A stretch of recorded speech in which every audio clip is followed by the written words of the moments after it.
Okay, thank you, Cynthia. Welcome, everybody. Very glad you're here. I'll sit with you rather than stand. I'm delighted to be here and to share with you. It's my first time in Alaska. I have done some traveling in my lifetime, not too terribly extensive. I'm sure some of you are better traveled than I am. But my travel is a pilgrimage to experience the energy of place and to meet you and to share your experiences of the place as well. And we very deliberately set the chairs in a circle today to establish the energy of equality here, and that the communication goes in all directions. And I'm a kind of a hoarder of information.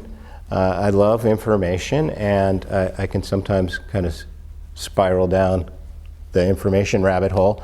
But today's promise and intention is not just to broadcast a bunch of information, not just to fire hose you with a bunch of information today, because that fire hose is available at my website, which is vortexmaps.com.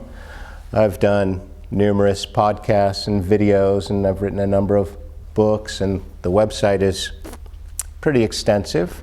And so there's plenty of information for you there. But today, what my hope and intention is to help share the experience of Vortex with you.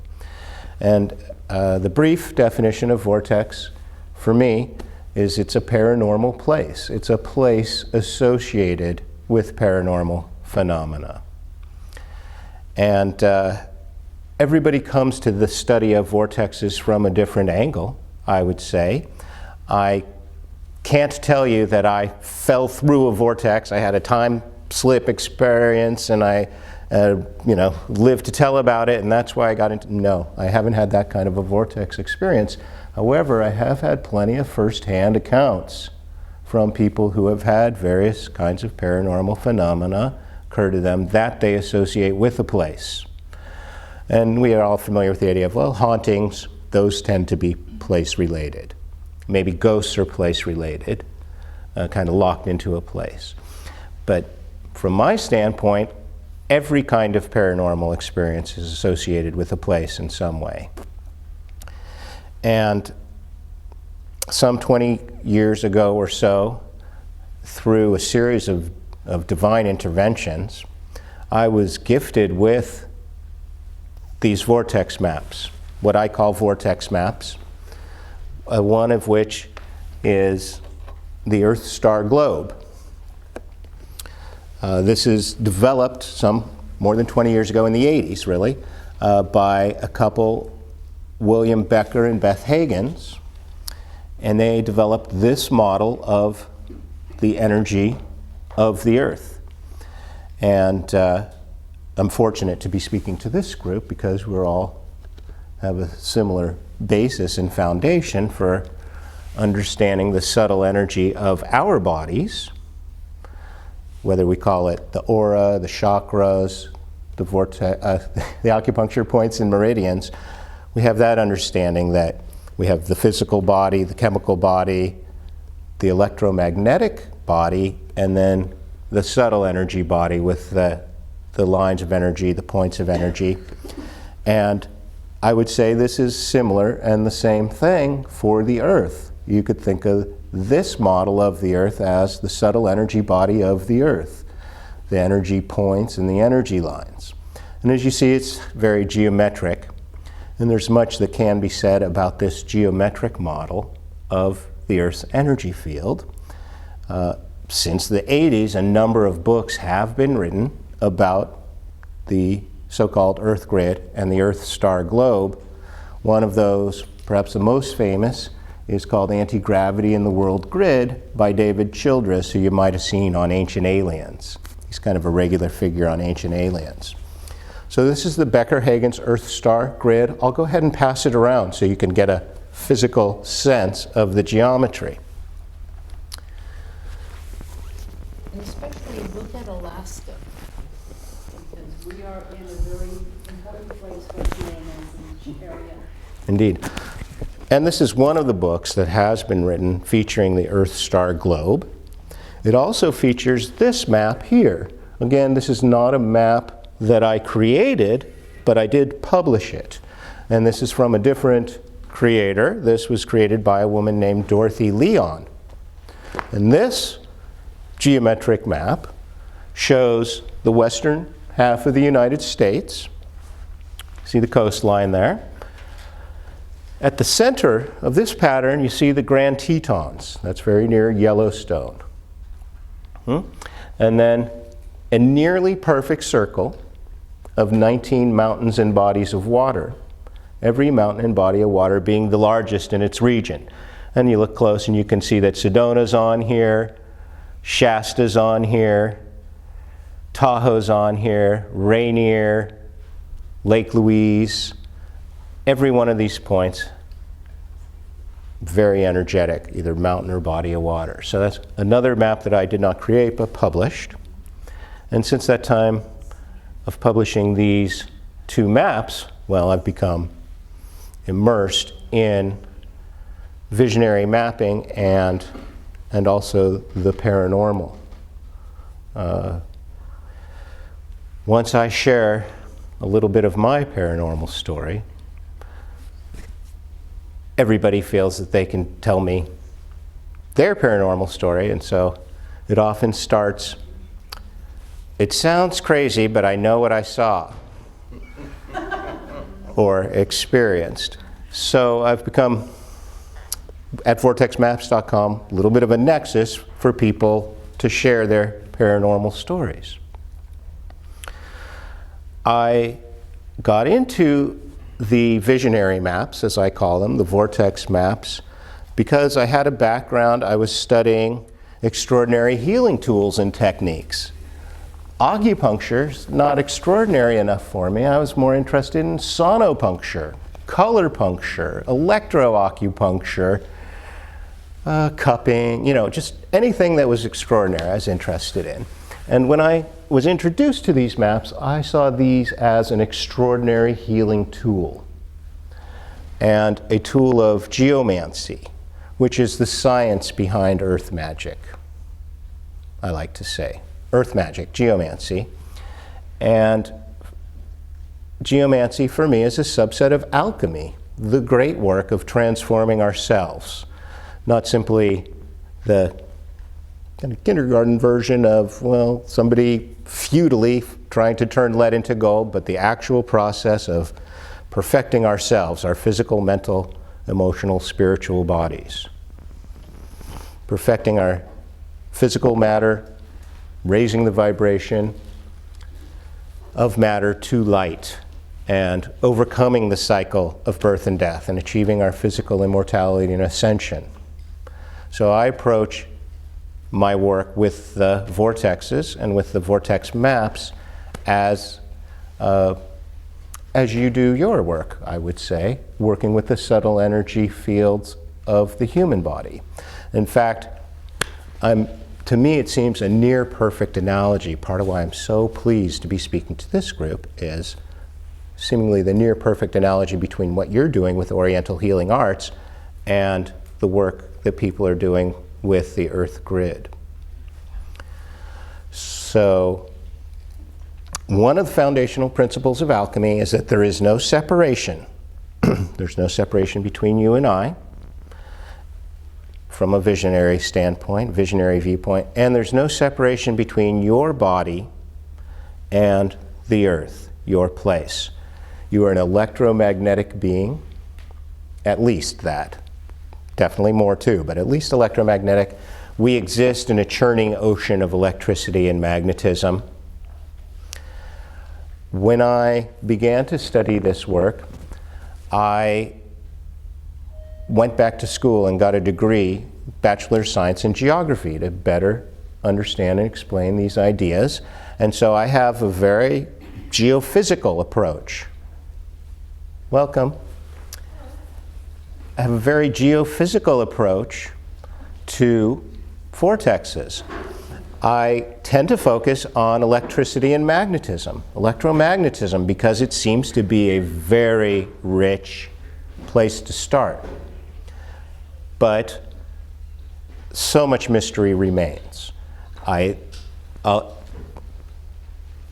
not pretend to have all the answers, and I am not meaning to oversimplify what I call the vortex effect. I don't want to oversimplify it by saying it's purely electromagnetic. The electromagnetic spectrum is broad. It includes sound and color, yes, and X-rays and radio waves, etc. But beyond the electromagnetic spectrum, I think you'll all agree there are some more subtle, non-physical energies in the universe, and I'm also very much interested in those as part of the vortex effect. So concentrate on electromagnetism, the electromagnetic field, dozens of components contributing to the electromagnetic field wherever we are, and how that energy field that surrounds us impacts our living cells.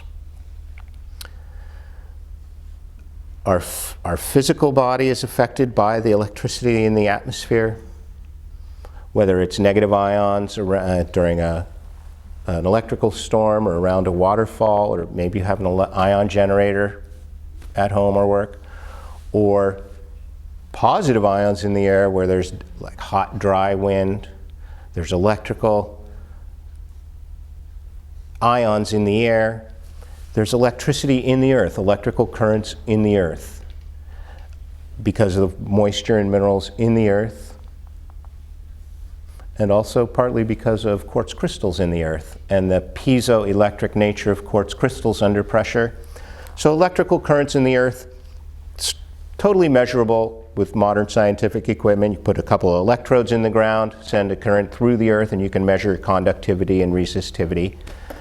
And in my opinion, that's part of the vortex effect. When you walk barefoot on the earth, you have a different relationship to the electromagnetic field around you. When you hug a tree, you're actually grounding yourself in that electromagnetic field. These are insulative soles. When I wear these, my energy field is totally different than when I'm walking barefoot in the surf. So start with electromagnetism, but we're also interested in more subtle energetic fields, shape and color, for example. Skipping right to the end of the talk, if you have to leave early, I'm going to sum up by saying there's an infinite amount of energy available everywhere, all the time, for our physical healing, for our psychic opening, and for harmonizing the planet. So I'll repeat. There's an infinite amount of energy available everywhere, all the time, for our physical healing, our psychic opening, and harmonizing the planet. When we move from this energy field here, let's say, away to some other place, whether it's the shoreline or whatever it is, we're moving our electrical magnetic field through this greater electromagnetic field, and that affects our consciousness and our physiology. And probably everyone in this room has some experience of how they felt impacted by a place. Might have been that conquering the mountaintop feeling, or it might have been feeling a little uneasy at a certain place. Everybody senses these energies in a different way. You might be able to identify these energies with a pendulum or dowsing rods, or maybe just by feeling sensations in your body. When you're aware to the possibility of sensing these energies of the earth in your body, then you can be aware of these subtle sensations, and you can identify that, maybe this thing that I'm feeling has to do with my place. I sometimes feel the hair raise on my arms or back of my neck, or tingling in my face or third eye. Some people might smell something different at a vortex, or they might sense a warmth or coolness or tingling. It's just different for everybody. So I'd like you to raise your hand if you, well, first of all, are you a practitioner of Oriental healing arts? Okay. And what about Reiki? Anybody doing like a Reiki kind of healing energy thing? Polarity kind of thing? Yeah, right? And if you feel that you felt the energy of crystals, are you a crystal person who feel the energy of crystals? Brilliant. And what about magnets? If you felt the energy of magnets? Okay. Now, I'd like to ask you if you have a special relationship with trees. Can I see hands for? Okay. And I wonder who feels that they have felt earth energy directly. Earth energy directly. Brilliant. Okay.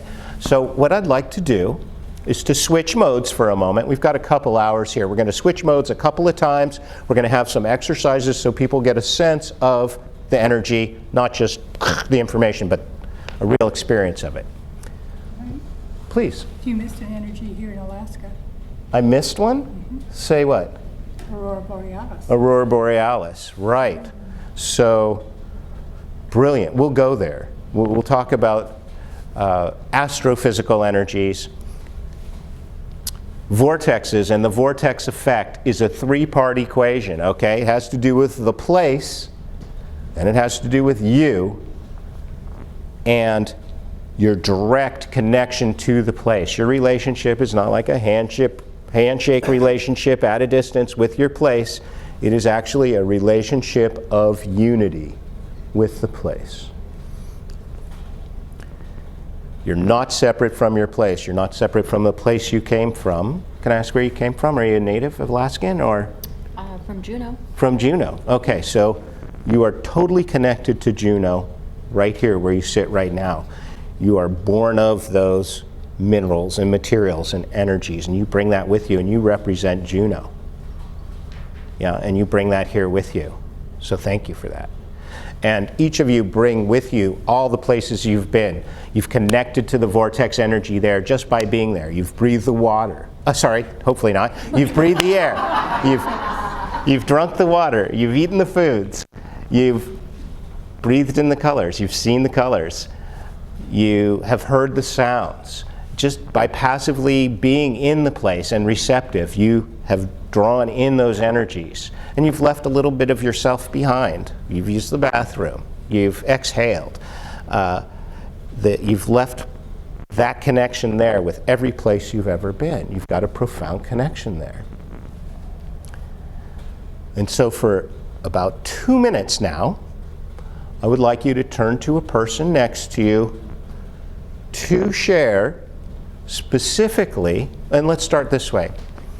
If you would, please, bring yourself present here and orient yourself here and become aware of the sounds, the temperature, pressure, smell, color, directionality. Which direction is north, south, east, west? Which direction you're facing? Bring yourself fully present here to the degree you can. And now, for a moment, take a mental journey to a favorite place. So, travel to that place, whether it's the place of your birth, some place you've visited, maybe even some place you've never been but want to visit. Bring yourself to that place as fully as possible. Experience all the sensations there. Every sensation, every sense that we have is a perfect mirror of some vibrational energy outside of ourselves, whether it's sound or color impinging on our sight and hearing. So bring yourself to that place and allow yourself to sense the temperatures, the sounds, the colors, the tastes, the people. Let's do that for about 30 seconds, and I'll bring you back in about 30 seconds. Just bring yourself to that place as intensively, vividly as you can. We'll be back in about 30 seconds.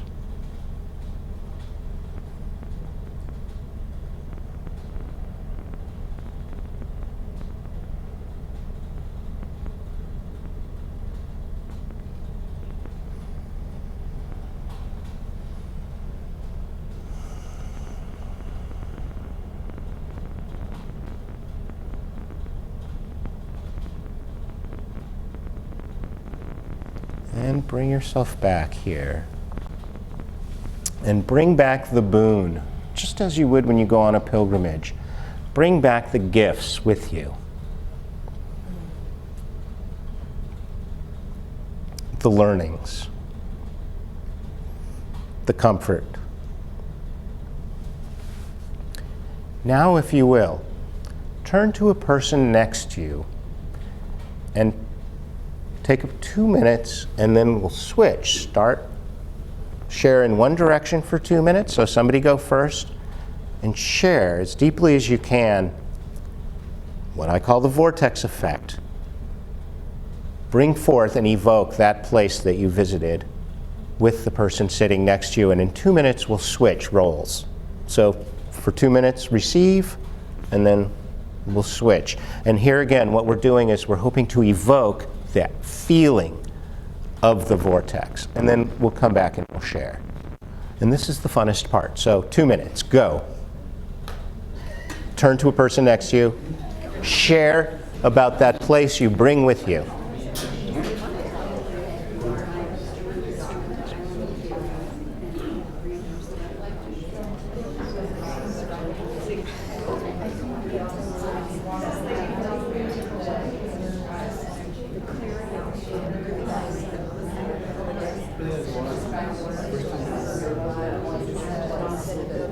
Would you like to come sit over here with me? Sure.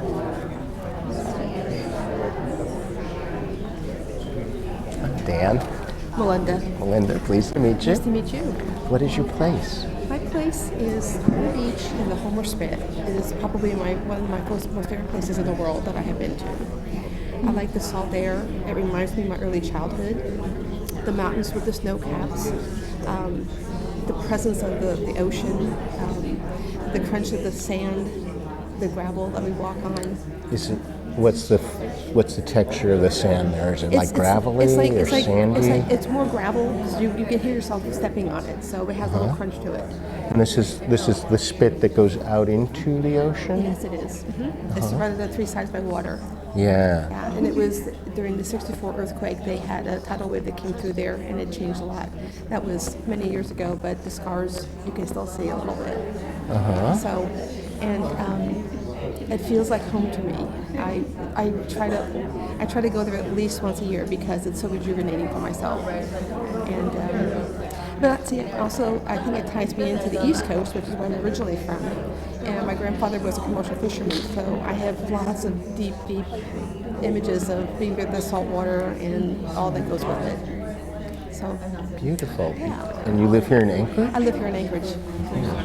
I'm going to Homer Wonderful. next week to be with the with the Whirling Rainbow. Those are Yeah. The women who have that sanctuary are good friends of mine.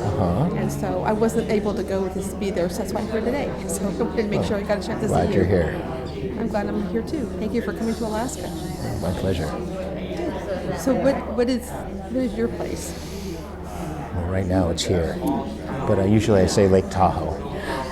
Have you been? No. So what is it about Tahoe? Well, I spent many summers there as a child, and so I have that profound connection, memory, and family. And we had a raft. We had a beach. My family had a beachfront house, so there's a raft out on the water. Of course, the blues are phenomenal.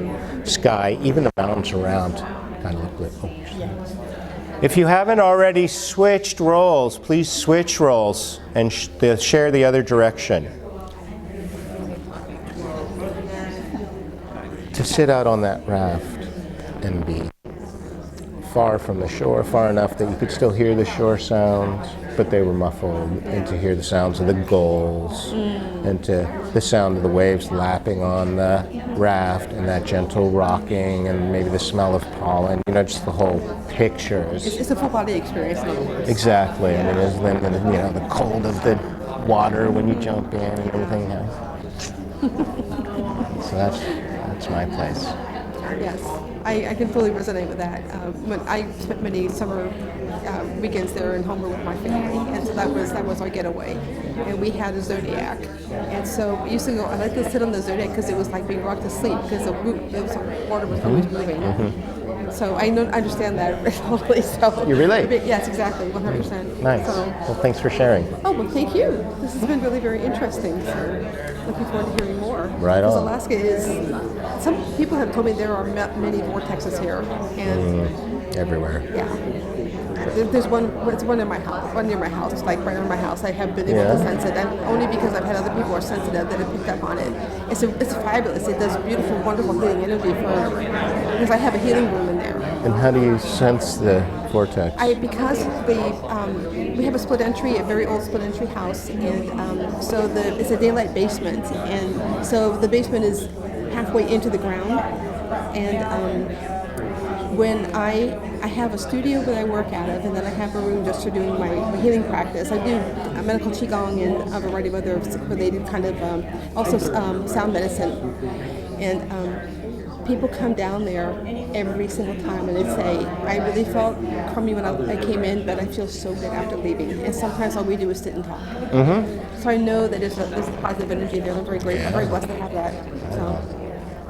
Oh, and tell me your name again. Melinda. Melinda, thank you. All right, thanks for sharing. We better on to the next stage. Okay, thank you. All right. All right, come on back to the group, if you will, now, please. Pretty fun, right? Little journey down memory lane. Let's evoke the wisdom of the group.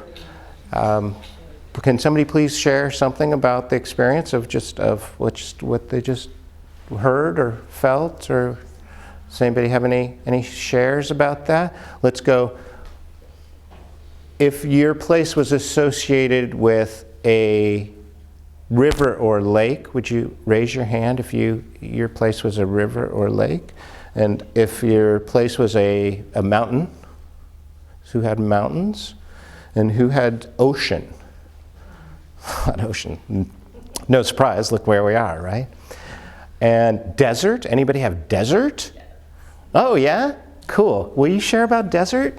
I was in Egypt in the sand dunes. Oh, tell us your name. Bree. Bree. Egyptian sand dunes? Mm-hmm. Say more. Well, that specific scene, I was on a four-wheeler in the sand dunes. On a four-wheeler. It was hot and I had a whole guard. And you felt at home in the desert. Yeah, well, that specific scene, there was a bunch of different scenes. Yeah. So that was one of them. And did you have something? Oh. How did you bring that back with you in real life? Did you bring back some mementos? What did you bring back from that experience? How did it change you, if you can share that? I know it's pop quiz. It just helped me develop more into my cultural values and roots. Oh, beautiful. Okay. All right. Anybody else care to share about their place, what it was about the place? Cairo, Egypt, mid-80s. When would you go? When did you go? Oh, it was more later. Cairo, Egypt at the time had only two toilets. One was at the Holiday Inn and one was at the Cairo Country Club, which meant the way you went to the bathroom in Cairo, Egypt, then they have those long caftans when you want to go to the bathroom. The smell is the main thing about Cairo, Egypt that impacted me on many, many, many levels. Walking along the street, you're with your friends, arms over up. Somebody's got to go to the bathroom. They just squat. Everybody keeps talking. They keep going. The animals do the same thing. 1 week prior to me going there, the Cairo government had put in a new ordinance, no going to the bathroom in public places, but people were still doing it. That was their habit. And no camels or animals could do that either. The pyramids, going in the pyramids that are supposed to be such a beautiful spiritual experience, reeked so strongly of waste. And I have the most marvelous picture, rode hours on a camel and that to pyramids out deeper in the desert. Oh, yeah. And you could not enter a door. because, and I've got the most, I keep thinking of sending it to National Geographic every year to show a picture. I had my friends, it was stuffed with third world trash and garbage. And she threw herself up, which was really stupid in retrospect, because there could have been a knife in there or something, but she threw herself up on the garbage. You could not get in to any of the, so this is a spiritual spot, supposed to be. And another thing, the top of all the pyramids, not like the pictures at all. They were full of as many, you could just imagine television and radio antennas all over the top, destroying, I would think, any supposed energy anyway. The electrical thing just messing it all up. So that's my experience. And the reason when you said go, it wasn't so much, it was really strong, but I was expecting something different. 14 modes of transportation going down in the same direction, which meant we covered ourselves well because the soot was so thick. Our faces weren't, you'd go like this and we looked gray at the end of the day because of the soot, but we covered the rest of our bodies. Thank you for sharing that. Yes, Yeah, I'm fascinated. I hope everybody else is.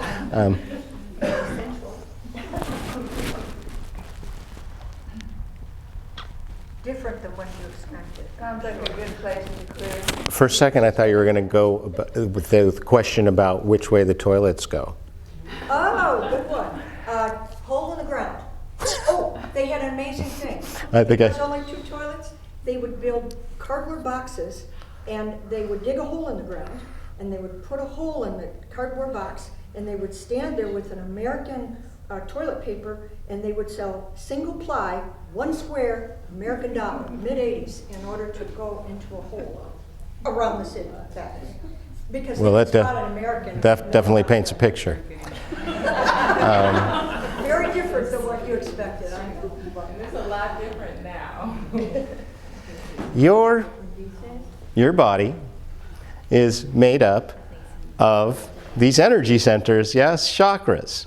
Whether you are using like a simplified system of 7, 8, 12, 24, or whatever system you're doing, you, I think, will agree that there are these nexus of energy in your body, and you can see them as spiraling vortexes, essentially.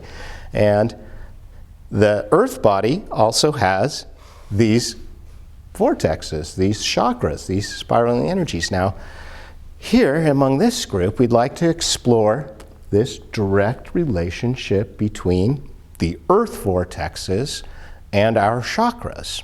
And in the last hour over at Adam, we talked briefly about, for example, waterfall as a vortex and its acoustic properties for resonating dominant resonant acoustic frequency that would resonate with a certain chakra. Okay, so I'm speaking in broad generalities here, but somebody name a waterfall for me? Have you got a waterfall nearby? Bridal Falls. What is it? Bridal Falls. Bridal Falls, Niagara Falls, Thunderbird Falls, relatively nearby. Do you have an experience at Thunderbird Falls that it stimulates one chakra more than another for you at a certain time? There for a while, but it felt to me like it was a creative type, the solar plexus. I was going to say that too. 2 for 2. Okay. So great. Let's go with that. So Thunderbird Falls. Okay. So who's been to Thunderbird Falls? Pretty much all of them. Oh, brilliant. Okay, great. So picture yourself at Thunderbird Falls. Vortex, okay? Dozens of elements of the electromagnetic field, components of the electromagnetic field, just beautifully on display at whatever waterfall you're at. Waterfalls, man, there's many different kinds of waterfalls. So which one is this? Is it just rush right over the edge, or does it pool at the top before it goes over? I don't know. Okay, and then at the bottom, does it pool, or does it just like run away and the rocks are pools at the bottom? Okay. I'd say it pools a bit. All right. And you're saying this chakra, you think? Yeah, for me, it was right here. And when you have like a viewing area here, and where's the waterfall compared to your viewing area? Or Pretty straightforward. okay. Depends on how far if you walk up to it, or you can do it. All right. So you've got the electricity in the air. You've got electrical ions in the air. Same way as after an electrical storm. So those negative ions, those are good for you. So you breathe those in. You're breathing in. Niagara Falls, brilliant from an alchemical standpoint, because at night they're shining colored lights on the falls, and there's all this foam mist coming off, and you can breathe in that color. And that is a wonderful technique no matter where you are, whether you're at a dramatic vortex or you're out in the middle of seemingly nowhere. You can breathe color with your visualization and intention, but if you've actually got some waterfall action going on, you can shine colored lights on it and breathe in that colored mist. So that's nice. Then you've got the acoustic thing going on. So you're in a relationship where you're standing, you're in a relationship with the waterfall.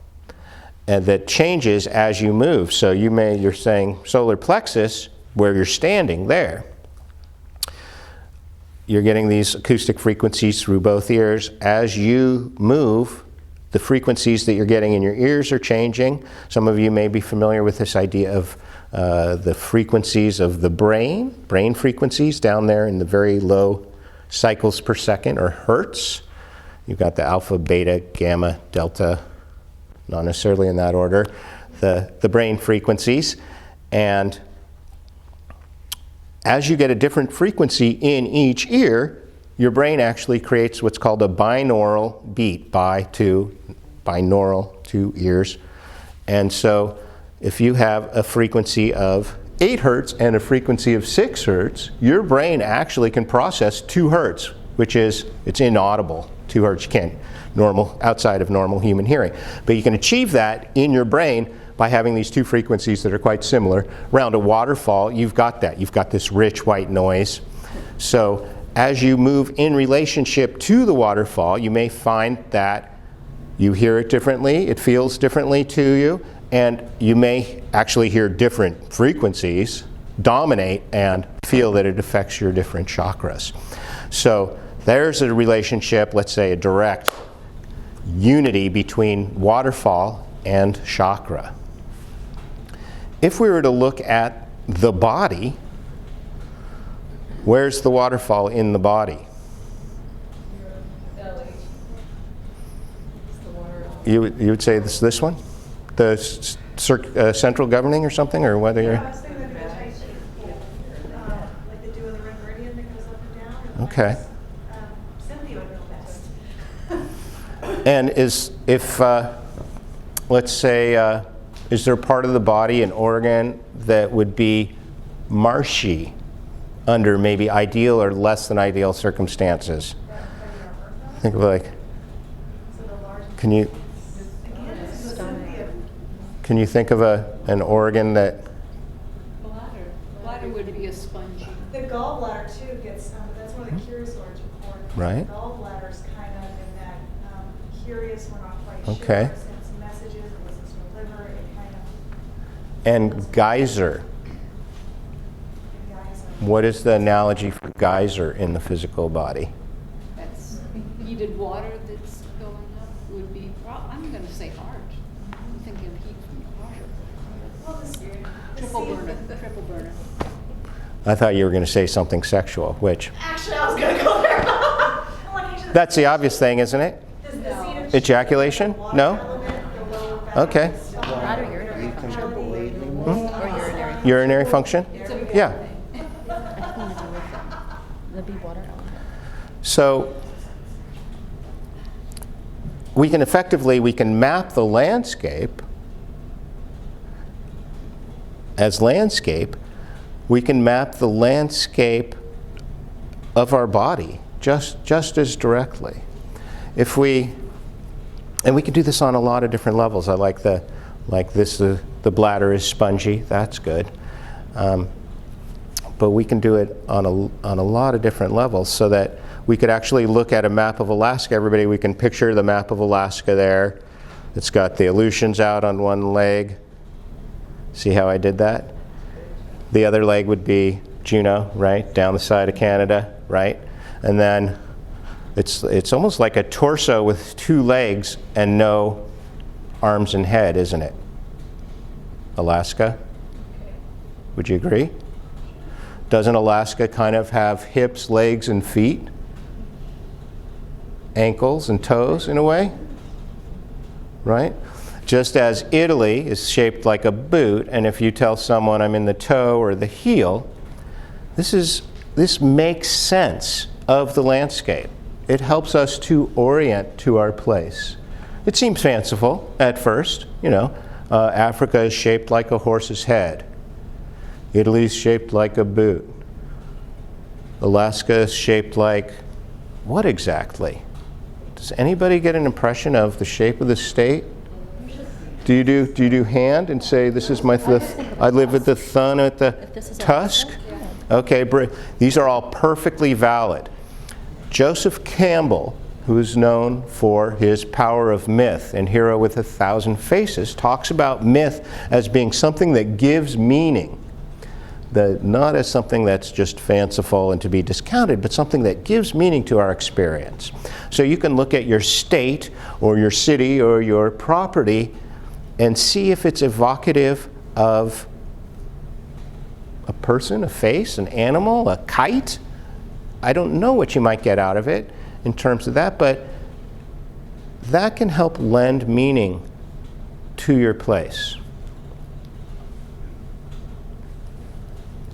So what you're saying is if you look externally and you apply it internally, that you get that's how you center into feeling what's around you, so you don't have vortexes by... You look externally, you sense externally, and you sense internally, and you get that. Exactly, you get that correspondence. And we call that correspondences. Just as you have correspondences for your 5 elements with tastes, right? With salty, bitter, sweet, etc., right? And with colors, and with days of the week, and with planets, right? You get all these correspondences. In your case, you're starting with the 5 elements. Or here, you would start with the 5 elements. But you could equally well, and you could picture that as like the center of the circle, and then maybe spokes radiating out, very much like the Bagua compass for sale in the other room, the feng shui compass. You've got kind of the organizing principle at the center and all the correspondences around the outside. But you could also flip that around. You could start with colors and see where that goes. That would give you a slightly different system.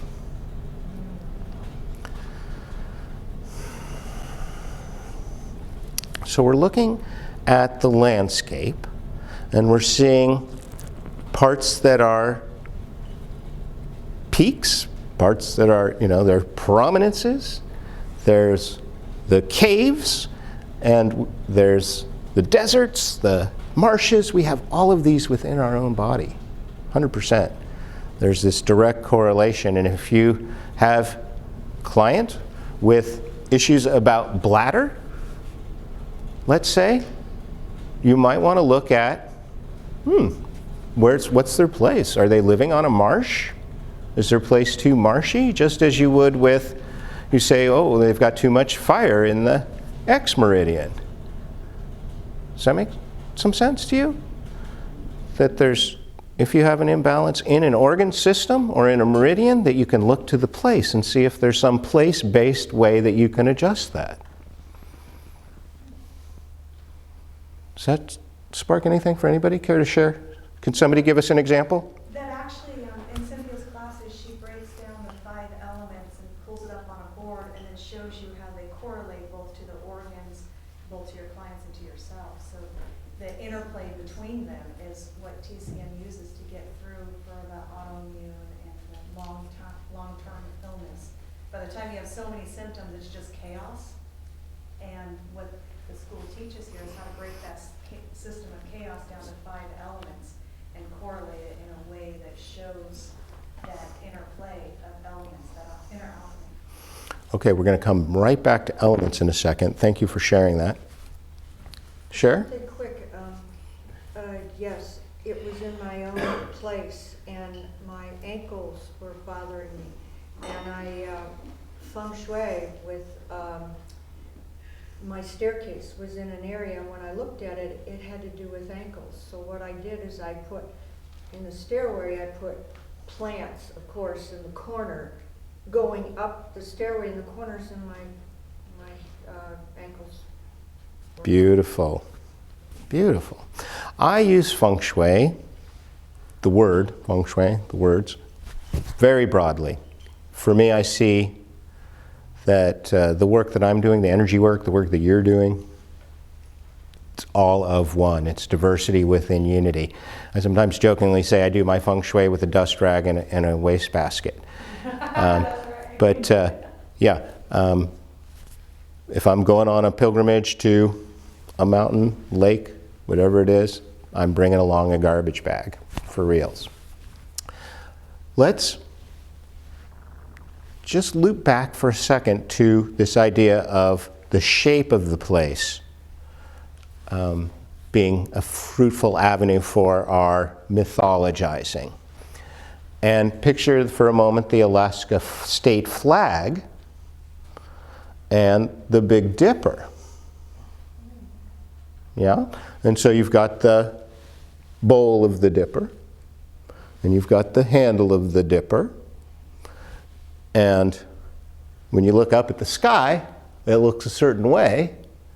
But if you were to carry that right down onto the earth, it would actually be mirrored, wouldn't it? Can you see that in your mind's eye?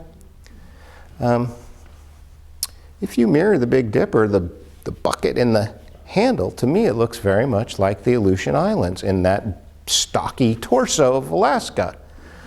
To me, Alaska looks very much like the Big Dipper. Yeah? Okay. So give me 1 second, because next I'd like to go a little bit different direction.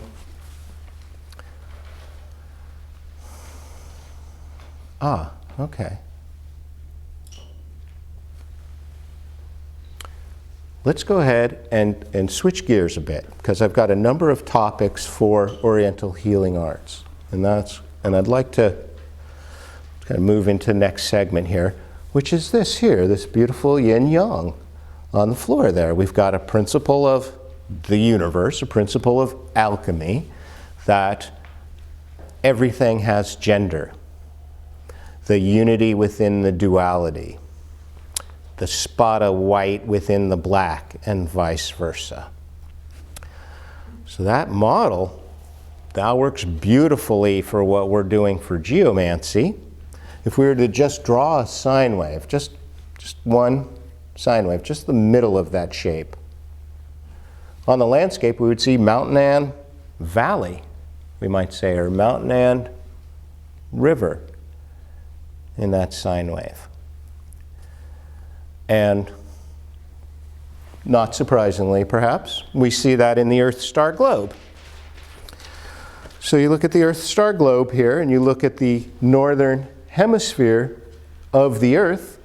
The northern hemisphere of the Earth, that's the land hemisphere. Almost all the land is in the northern hemisphere. The North Pole, though, that's the water within the land. The southern hemisphere, that's the water hemisphere, very little continent in the southern hemisphere, land at the South Pole. Okay, so that is a representation of the yin-yang in the hemispheres of the globe. Of course, if you look at the Atlantic Ocean, you also do get a very beautiful kind of a yin-yang curve going on between the continents and the oceans, the Atlantic Ocean. There's a nice yin-yang. Over here on the Earth star North America, let's take a look at this. And again, afterwards, come up closer, take a good close look. See the yin-yang there? On this side, we have the mountainside. We got a pretty nice little curve going on there. Every one of these points, remember, is the largest mountain or body of water in its region. On this side, it's mostly mountains. On this side, it is mostly bodies of water. Over here, we've got the Great Salt Lakes. This is the water in the mountain half. And over here, we have the Black Hills of South Dakota, the mountains in the water half.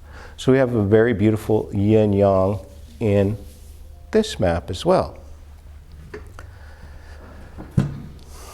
last night I was up at about midnight working on our PowerPoint presentations for today. Actually, not for today, because there's only so much you can do in a couple hours. And I have to report to you that this morning my laptop did not boot up. So I am a little bit at a loss, so I'm going to bring out a smaller illustration here of another yin-yang, and I'm going to pass it around. I traveled across the country with a fellow named Nick Nelson to visit every vortex in the United States that's opened as a tourist attraction. Because in fact, there are 8 genuine electromagnetic anomalies, vortexes, open as tourist attractions across the United States. Santa Cruz Mystery Spot with their world-famous bumper sticker, Confusion Hill in California, Mystery Hill, Mystery Spot, 2 in Michigan, 1 in North Carolina. So wrote a book after that cross-country trip called The Vortex Field Guide. The Vortex Field Guide. And that features these 8 tourist attractions where you can see the genuine electromagnetic anomaly. Go in there, some people will not go in because before they even get there, they can feel the energy. Some people may feel a little nauseous. Some people might find that they're seeing auras, or the hair stands up on the back of their neck. Everybody experiences it differently, like I say. So I was traveling across the country from Maine back to Oregon to visit all these vortexes, and along the way, my co-author, Nick Nelson, told me, a lot of vortexes are 54 miles wide. And I kind of took that on board. Okay, all right. And we're in the middle of the country somewhere, late at night, Nick's sleeping, and I get out my road atlas, and I wonder if I can find any 54-mile wide vortexes. And sure enough, I was, with only that much information and a road map, able to find these vortexes 54 miles wide, a couple of them. And I'm just about to pull one out and send it around for you, and you'll see a very beautiful yin-yang within this 54-mile wide vortex. It's around the Dakotas and some reservations around the Dakotas. So I'm just about to send that around. Subsequently, I found a lot of other vortexes 54 miles wide and went ahead and put them together in a book called U.S. Vortexes 54 Miles Wide. Bend, Oregon, man, super obvious. You look at the map and there's a circle of mountains 54 miles wide. At the center there's a little butte called Pilot Butte. You go up there and you can get the lookout and you get the explainer, what do they call it, the mountain finder.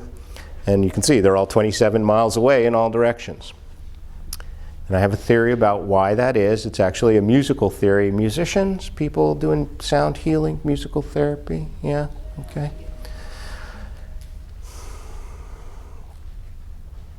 You can think of the earth as a vibrating ball of guitar strings in a certain sense. Anything that has a dimension to it is vibrating at a certain frequency. Anybody with a ham radio operator's license know a little something about antennas? Anybody? Everything is an antenna. Everything is an antenna. You yourself, you're an antenna. You are receiving and giving off vibrations according to your proportions, your dimensions. If I lay down a piece of train track, that's an antenna. It's vibrating at a certain frequency, it's a certain length.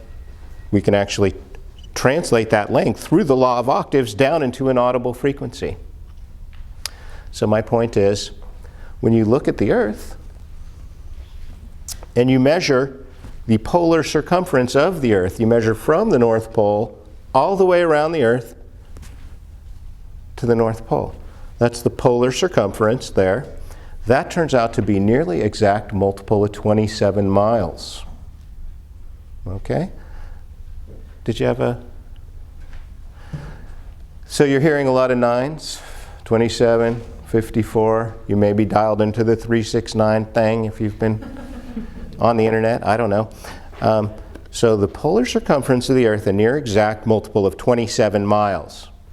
Meaning that you get a harmonic, a fraction of the whole Earth, just as if I plucked a guitar string under a strobe light, you would see certain nodes of vibration.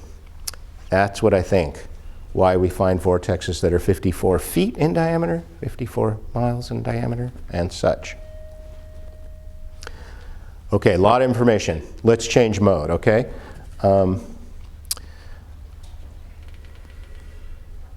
I'd like to have an activity. And again, give you more of an experience and a little break on the information. Give you time to integrate that. So we'll switch modes for a minute, but I will remind you that we can continue this conversation ad infinitum. You can reach me through danshaw.com or vortexmaps.com. Send me an email to ask@danshaw.com. And leave your email address on the sheet that's going around the room or at the door. I will send you a free ebook. I can send you US Vortexes 54 Miles Wide. I can also send you a book I've written called Stonehenge Gardening Tips, Using Earth Energies in Your Garden. So again, for the price of an email, I'll send you a free ebook. I will answer every email, and I'll answer my phone, or I'll call you back. So we can continue the conversation to your heart's content. But let's move into activity, if we may. So, brief introduction to the activity now. Some years ago, there was a show on the History Channel called Brad Meltzer's Decoded. Has anybody heard of Brad Meltzer, the Decoded show? Yeah? Okay. So one of the episodes was Alaska's Devil's Triangle, Alaska. Because allegedly, there's just an incredible number of unexplained disappearances in the state of Alaska. Do you agree? You've heard of this? Yeah. So, okay. So, right. So the show producers called me up and they're like, hey, do you think it could be a vortex? And I'm like, I'll say it's a vortex. You know, I think maybe a lot of people get eaten by bears, but maybe some people end up in a vortex. So, funny backstory. You wouldn't catch this by watching the episode. You can see this on my website, the little excerpt from Brad Meltzer's Decoded. Talking there with the host of the show, Buddy McKinley. We're talking about vortexes, disappearances, etc. And they go, well, you got anything you can demonstrate? And I'm like, sure, I got some dowsing rods right here. Maybe a dowser? Did I ask that? Who's using pendulum? Who's using? Yeah, a lot of folks, right. So if you hadn't had a chance to use dowsing rods, I do have a couple sets here. You can give them a try. And we can talk more about this later. We've got some further events coming up with Adam, where we have some more time as well. So I've got two sets here. These are called Golden Grams. These are developed by the fellow who's the president of the British Society, or former president of the British Society of Dowsers. His name's Graham. And these kind of have a sleeve around the coat hanger so that they spin a little more freely. And you can get some good books on how to dowse. And believe me, you can learn how to dowse. I'm not a professional dowser per se, but I've taught dowsing classes, and I've had people be able to locate like dollar bills hidden around the room in like the first 5 minutes. So you can teach yourself that. So Brad Meltzer's, his production crew says, oh, have you got, got to have something visual. This is TV. What can you show us? So I pull out my dowsing rods, and would you help me out on a little demonstration here? Yeah. Fine, you'll be, McKinley is the name of the person on this. Just stand right here, if you will. So they're, the camera crew, pressure, sweating, and they're like, yeah, I can demonstrate something with, you're a vortex, so I'll just dowse you, I say, not knowing if it's going to work at all. And I'm like, okay, let me get these dowsing rods here. Now, as I approach you, I ought to be able to get a response because you're a vortex. So let's try out this work. And I didn't really give myself enough space. It was kind of like this setup, not a lot of rate. And so I'm like, And I was like, and I'm kind of fudging it now, but I was getting no response at all, like I would expect from my dowsing rods. And I'm like, well, that didn't work. So they're like, the producer, thank you. So that's all I need. So the producers are like, okay, throw those offset. You got anything else? I'm like, yeah, I do. I've got this little portable vortex It was invented by my co-author, Nick Nelson. It's called the golden vortex. And here it is. It's just a pendant with a couple magnets in it in a certain configuration. It's purported to reproduce the effects of a natural vortex. So if you were to handle it and you're sensitive to energies, you might feel that energy. Do you get a sensation off of it? Can you tell us? It's just like vibrating everything down to my toes. In a good way, though? Yeah, no, in a really Yeah. good way. Yeah. Okay, cool. You can kind of pass it around if you like. So at one of these tourist attractions, and I spent 3 summers working as a tour guide at the Montana Vortex near the west entrance of Glacier Park. There's a spot called Montana Vortex. And they'll show you some interesting phenomena. You may have sensations there. They've got a crooked shack where they're showing some optical illusions, but there's some real phenomena going on there. One of those is called the shrink and grow. And what you'll see, has anybody ever been to one of these vortexes where you can see the shrink and grow? You have. Nod, yes, yeah. So what you do is you get a perfectly level, demonstrably level platform, okay? Carpenter's level, box the level, marble, whatever you need to do. Level platform. A couple people standing face to face, a couple feet apart, noticing how they appear as participants, also to the observers in a 360-degree circle. And what you find is that when these two participants change places, that there's an apparent change in height. We call it the shrink and grow. And what we think is happening is that there's a kind of a threshold, that the vortex is like a this is a long introduction to an activity, I apologize. The vortex seems to be like a gumball with a lot of different layers, and that there seems to be what we call a line of demarcation. When people change places across this line of demarcation, oh my God, you will not believe what's going to happen next. How am I doing? So, would you two care to help us demonstrate the... No, he might be too tall. Too tall. Let's see. That's... He's tall. Oh, okay. It works a little better if people are a little closer to eye, have you got somebody who's a little closer to eye, or? Anyone 5'2"? Perfect. Okay, great. So we just like to have you stand where we can see where you're standing. So there's a little cut in the tape there. I'll take this device. Where'd the device go? Okay, and we'll have you stand on the black line just for... Now, because of perspective, somebody standing closer to you takes up more of your field of vision. They look bigger. The best view is going to be equidistant to both participants so that perspective does not skew our perception. So stand up tall and look across at the person across from you and just notice how they look. We're asking you to notice something that maybe you just haven't paid attention to before. It probably happens everywhere, but you're not standing up straight, looking straight across. Somebody is, right? So looking straight across, do they look about eye to eye, or does this one look a little bit taller? Belinda, do you feel a little taller than this one over here? Or do you feel eye to eye? No. What's happening? Eye to eye? You both agree on that? Yes. Okay, that's fine. Now we'll call this the control because there's no vortex in the equation.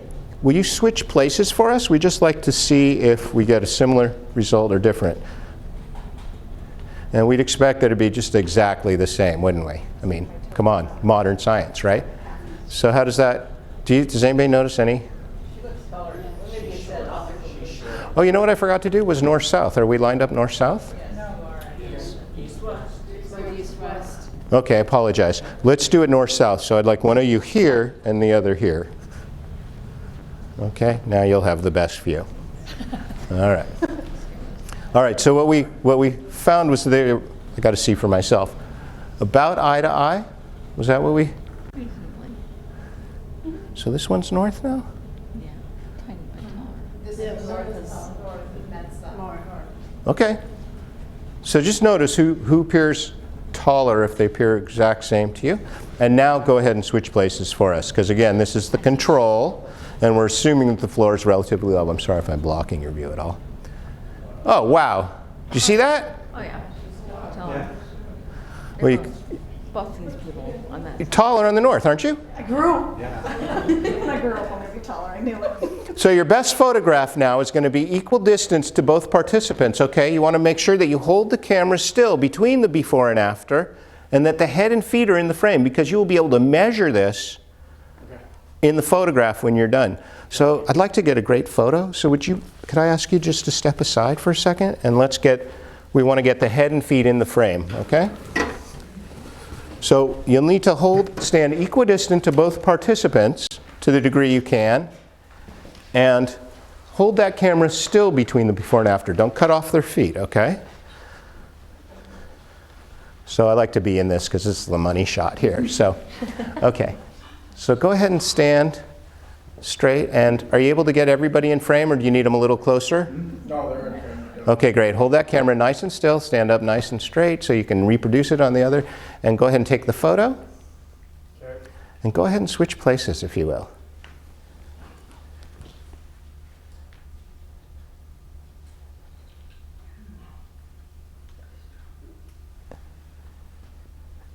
And did you get a second photo? Yep. Great. You ought to be able to measure the difference in the photograph. Now what happened? Are you experiencing it too? Do you feel taller over on the north? Are you able to see that or no? It isn't that I feel taller, it's that she looks smaller. You're on my team. Right?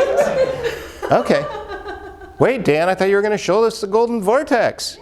Well, it's a little hard to demonstrate when you guys are already standing on a vortex, but let's go ahead and put the golden vortex into the equation and see what result we get. It's just an experiment after all, but this happens wherever there is a variation in the electromagnetic field, I believe, and so that it's happening all around us, but you've just never set up the experiment this way to see it before. So I'll go ahead and set the golden vortex down in here, and the golden vortex was designed after a lifetime of playing with magnets. Nick Nelson built this as a healing device, and people find tremendous benefit from wearing the pendant, or you can tape it over a sore spot or on your third eye.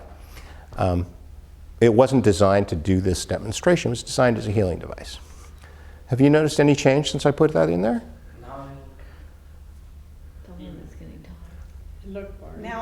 Now I feel taller. I'm like looking down to our eyes. As they stand there, reality is not stable. It's fluid, and they're actually doing this just as they stand there.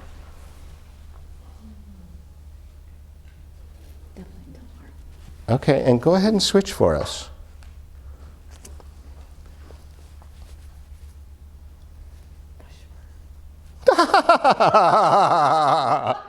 Oh, good one. Let's have a high five. All right. So we'll hand this around so everybody can thank you. Let's have a hand for my helpers.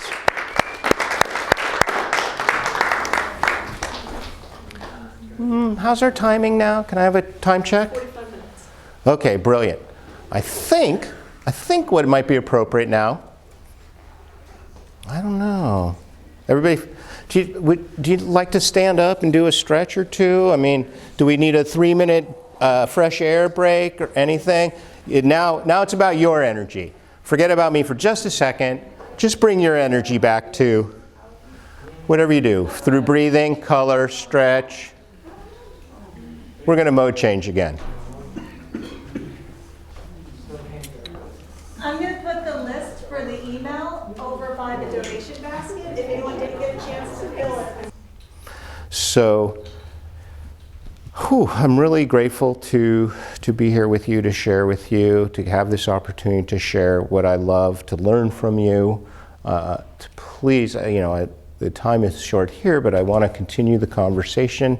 I have further events coming up. I have, a phone and an email address and a website, and I would love to experience your place and learn from you about your place, and I can help you perhaps see with electromagnetic eyes, so to speak, and to perhaps make adjustments to your place.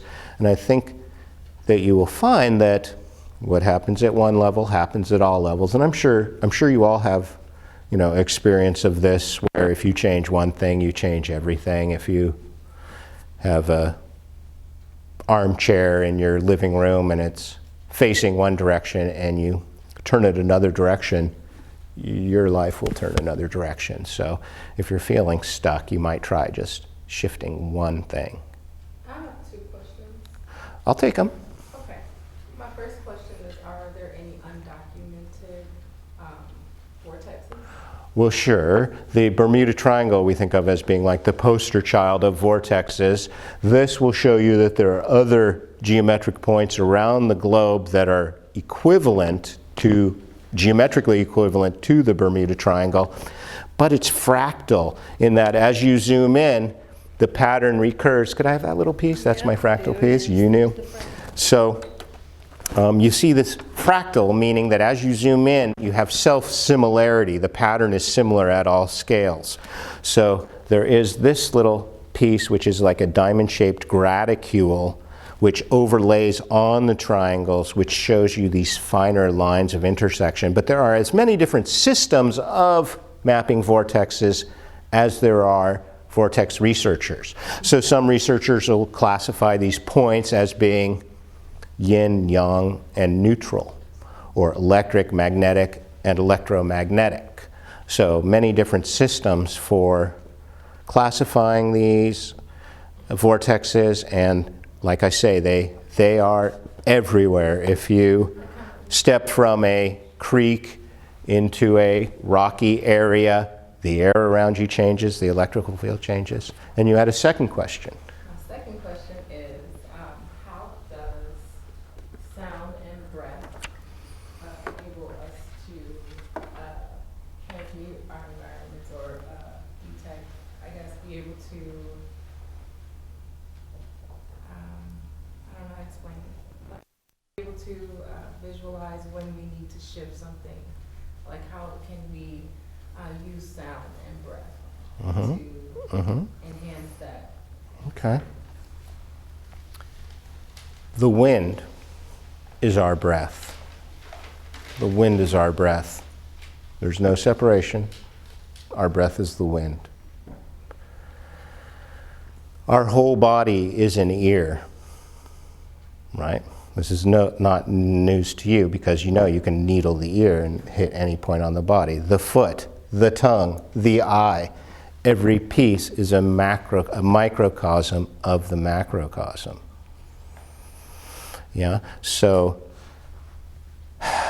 when you locate a sweet spot on the earth, whatever it is for you, it's going to be different for you at different times probably, but when you find that sweet spot, it doesn't have to be at the end of the Aleutian Islands. It can be in your home, in your neighborhood. Do a little place magic. Prepare yourself.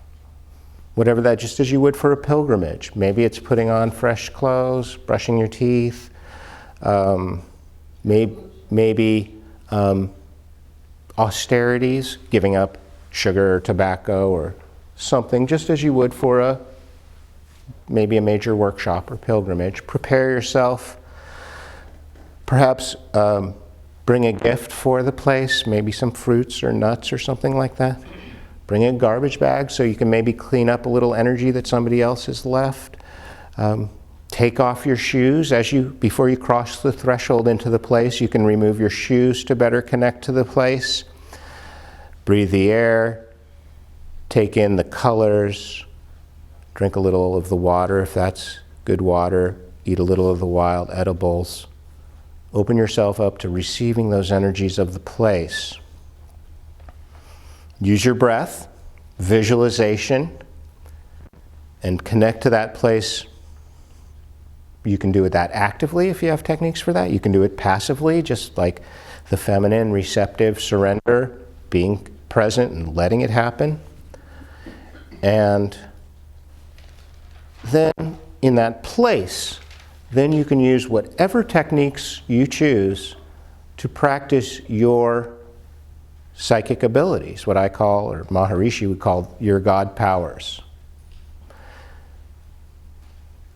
As in alchemy, we would hold that everything is divine, that the planet itself is a divine being, evolving, moving towards its ascension, and carrying us along in a way, so that in any place, wherever you are, you can use the energies of place to strengthen your aura and to hone your psychic abilities and your healing abilities. So for me, that's one of the gifts that the vortexes bring, is that infinite amount of energy available to us.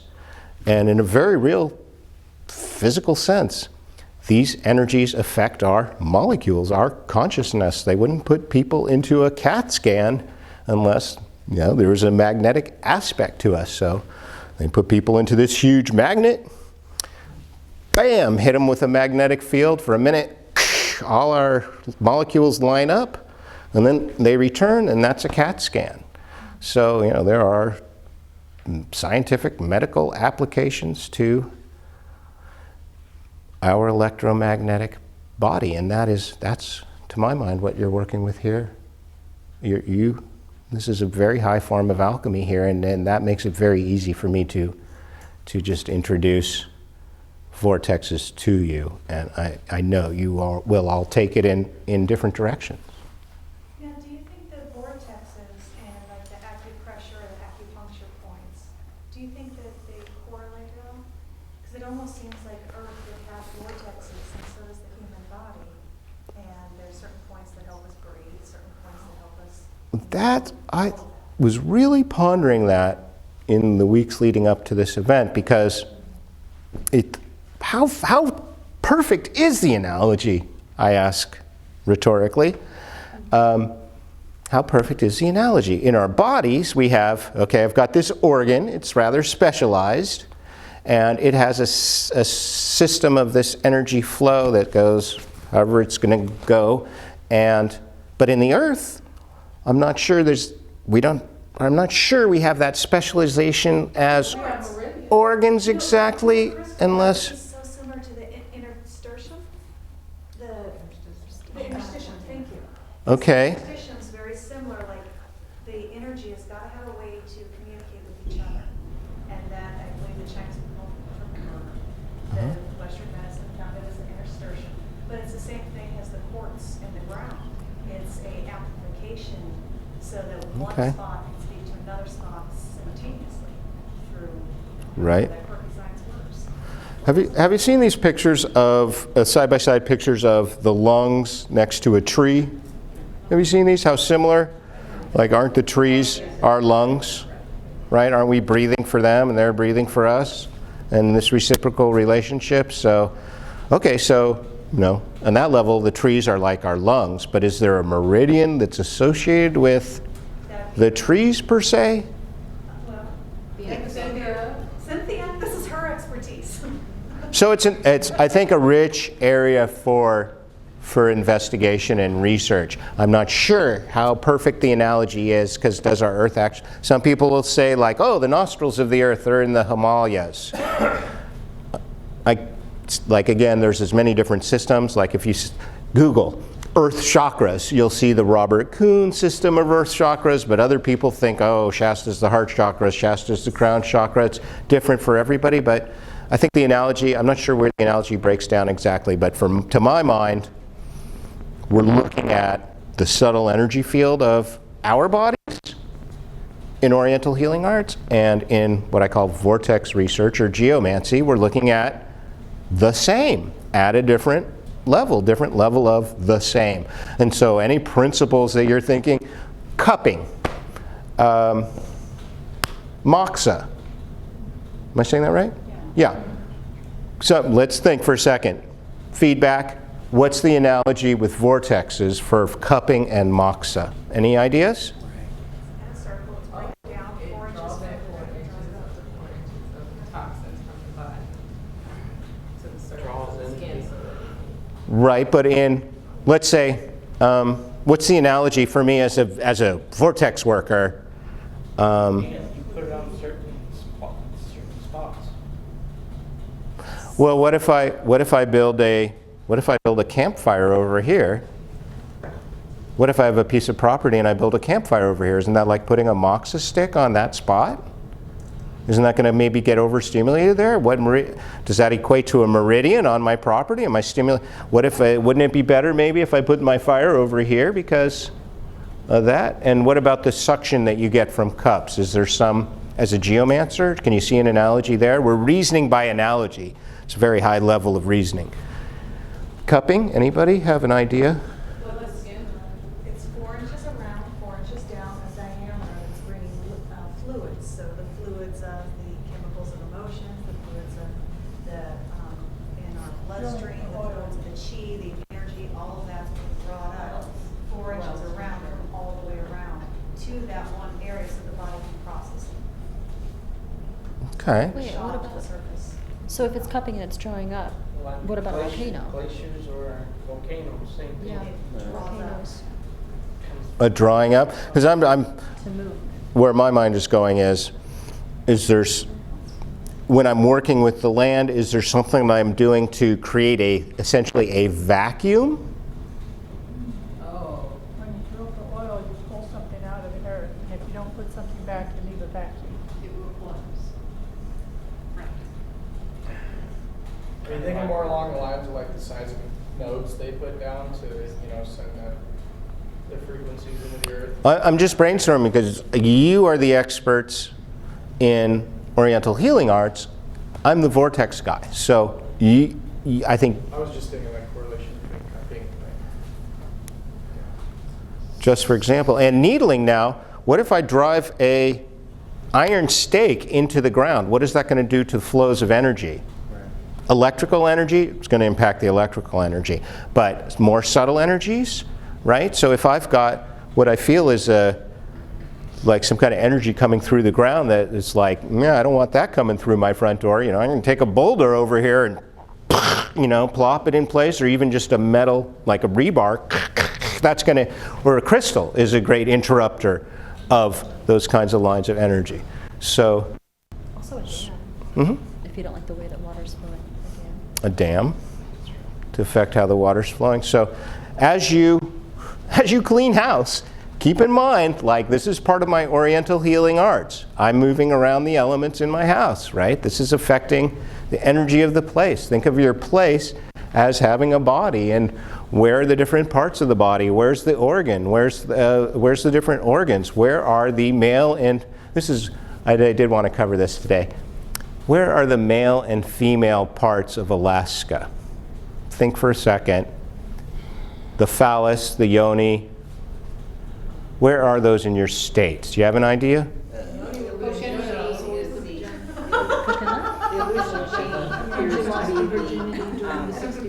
The penis. Okay. Yes. The Aleutians may be seen as a phallus. Say again? Denali and 4-acre are the bosoms. Denali and 4-acre as the breasts? I'm guessing. Okay. They both are very protrusive. Uh-huh. Very large, D cups. Then the Grand Tetons Maybe. are the big teats. Right. Yeah. So there's, isn't there a sleeping lady? Yeah. In Seattle, you have the Puget Sound, and then you've got those islands coming in. So to me, that's very much kind of an insemination there. The islands coming into the Sound, so maybe you've got some of that going on here. But you can think in these terms of, the landscape has a body. The body has a landscape. And so as you work with energies of place, everything that you've learned here at Oriental Healing Arts Center will apply by analogy. So you are all master grid workers. Question?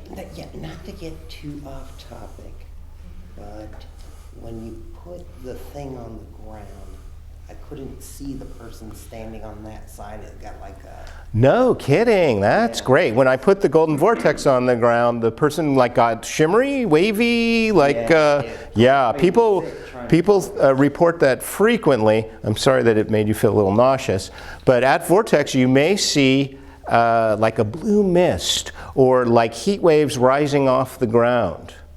It's almost as though, let's do this. If I hold my hands like so, why don't you just briefly rub your hands together, hold them like so, hold them just a couple inches apart, just briefly to like bring your attention to your palms, and you guys are mostly experts at this. As you hold your hands a couple inches apart, or maybe it's different for you, you may sense that, one's the giver, one's the receiver. How does that feel for you? Do they feel that they're the same temperature? Does one feel warmer and one cooler? If you move your hands slowly apart and closer together, do you get like a magnetic push and pull? And now, helper, can I get a helper? I like you. Will you come forward? Okay, what we'd like to do, I think, is stand here. And how do we do? What we'd like to do is just to kind of face me, if you will, because we're going to give these folks a chance to see if they can see this energy that I'm sorry, I don't know your name. Zozer. Zozer. Zozer? Yeah. Cool. You were describing like a shimmery, wavy energy. So who is able to see aura energy? Does anybody have an experience of seeing aura energy? Good. And maybe? Okay.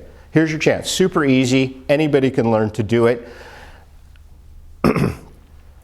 You have to be aware of the possibility, have the intention, and what you're looking for is, as Zoser described, kind of like that heat wave, mirage kind of thing going on. It might look different to you, but I think that's what you're describing. So what we'd like to do is just like to hold our hands just like a couple inches apart there, and we can maybe find where that happens. And now what you'd like to do is to look past us, kind of almost open focus. And if you need to move to a different end, we can move around too. But see if you can just notice when you look to the background, if the background just looks as it should, or it just might look a little wavy and watery. Is anybody able to notice that from this angle? Are you seeing it? What does it look like to you? Water. Watery, you think? Okay, and what do you feel when we do this? It's shimmering around you. The room is Shimmering around me. Okay. And very good. Thank you for helping me out with that. Take a second, turn to the person next to you, and see at what point you sense that other person's energy doing that. Why don't you? Take a second. It'll be probably our last little activity here. Just notice, is it warm or cool for you? Is it tingles? What is it for you? And also you can look around the room. Now you can look around the room and notice if you see the shimmering anywhere else.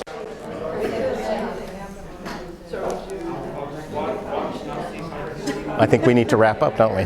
We're getting there, yeah. Any glaring omissions I should tie in? No, I do. I do have a question about like when we're doing energy work, we're setting up a vortex area, I'm guessing, or when we put crystals around. Yeah. And we're creating a crystal grid. I do a lot of things where I create a crystal grid and I put a formula in the. Oh yeah. And just putting your hand over, it's like. And have you thought about it in the past? Have you thought about it as vortex? No, I haven't used that word. Yeah, right.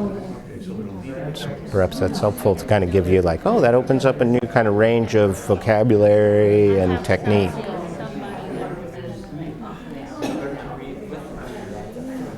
Would anybody like to share with the group about this experience?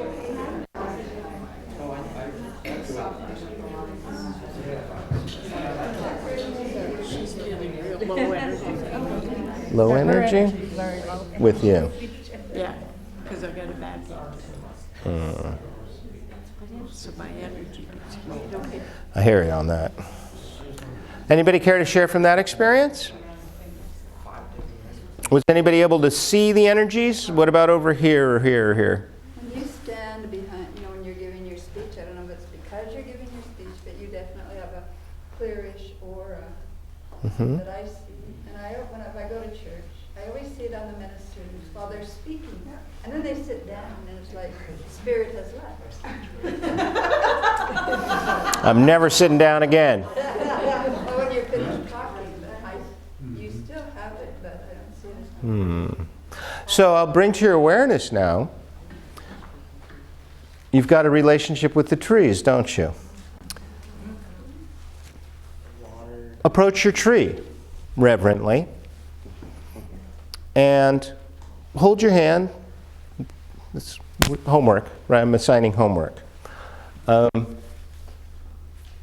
Do similar experiment with the trees, in that as you move your hand around the trunk of the tree, maybe a couple inches from the trunk of the tree, you can move your hand around the trunk of the tree and see if you sense any change in energy around the trunk of the tree. The tree will have parts that are more yin and parts that are more yang. Maybe the roots are more one thing and the leaves are more another, but different parts of the trunk will also have those positive, negative, yin, yang points. You will experience that you get a different result with one hand than with the other. So the left hand tends to be the more receptive, feminine side, we would say. I would recommend that you use your left hand to sense that. But if it's warm for you, you can switch and see if it's cool with the other hand. Or maybe it's tingles for you. It's going to be different everywhere. But that's the tree. Now, when you get to your property, you can do a similar thing right over the ground. And you can, I like to use the palm of my hand, but maybe for you it's the hair on the back of your arm or your third eye or something like that. But I would use this similar same technique to feel the energy coming right out of the ground. And you may feel it like a fountain. It may be a push for you or a pull, or it could change over time. It's going to fluctuate and be dynamic. So open up to the possibility that you will be able to become more sensitive to these energies. You'll be able to see them better and better. You'll be able to hear them. After I didn't see them in Iceland, I saw them in Montreal that year. There's a vortex here in the city. It drives me crazy. We'll News buying. bookmark that. We'll come back to that. Okay.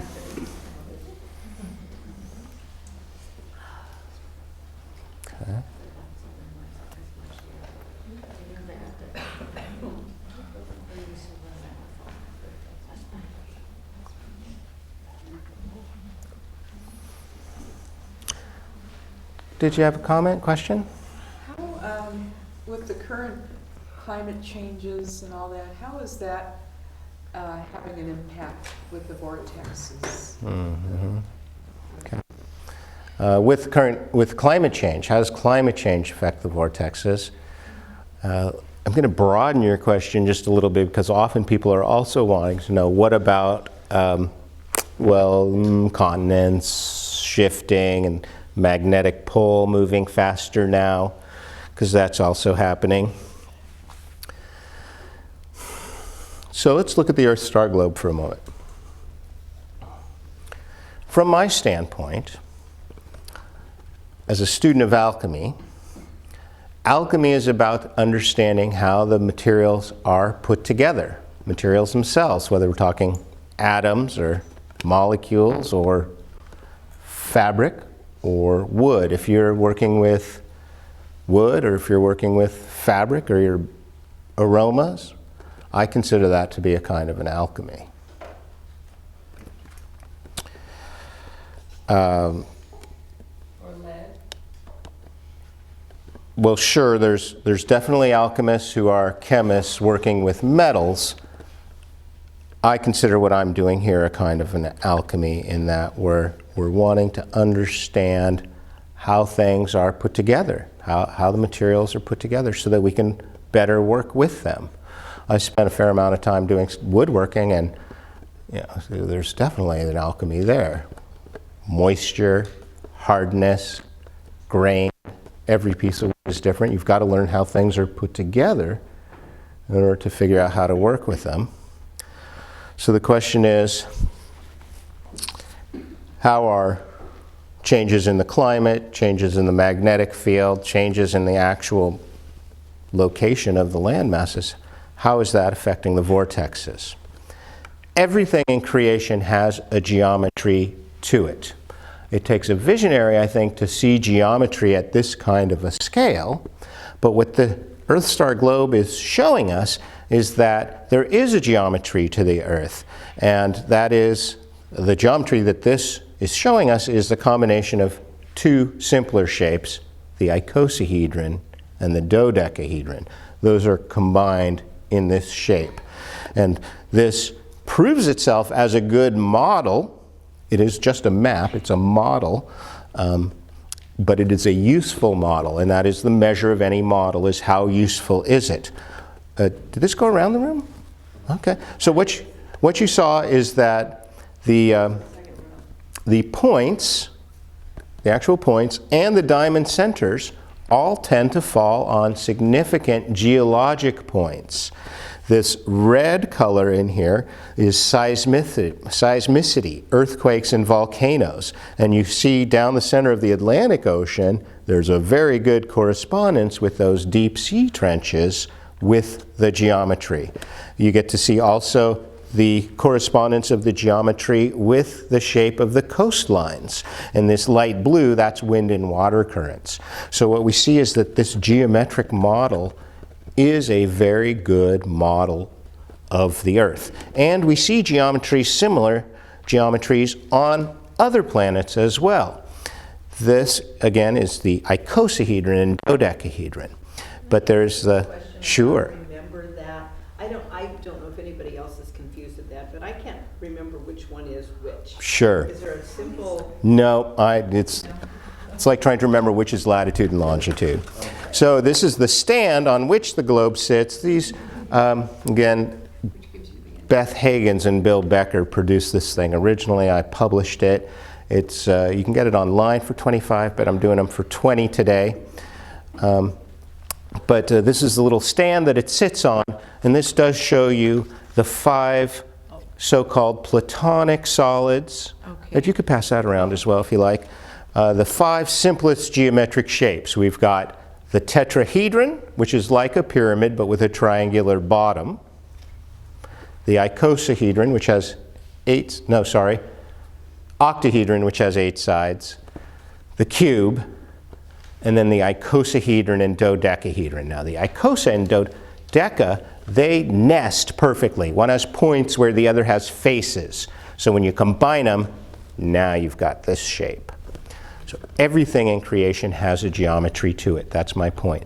On Mars, you see the tetrahedral geometry. If we put the North Pole, and if you're familiar with Richard Hoagland's work on Cydonia, you'll be familiar with the tetrahedron. If we inscribe a tetrahedron in the Earth with one point at the North Pole, and this is not a good model for that, but the tetrahedral points come out above and below the equator, 19.47 degrees below the equator. The tetrahedron would touch the surface if we inscribed it in the globe.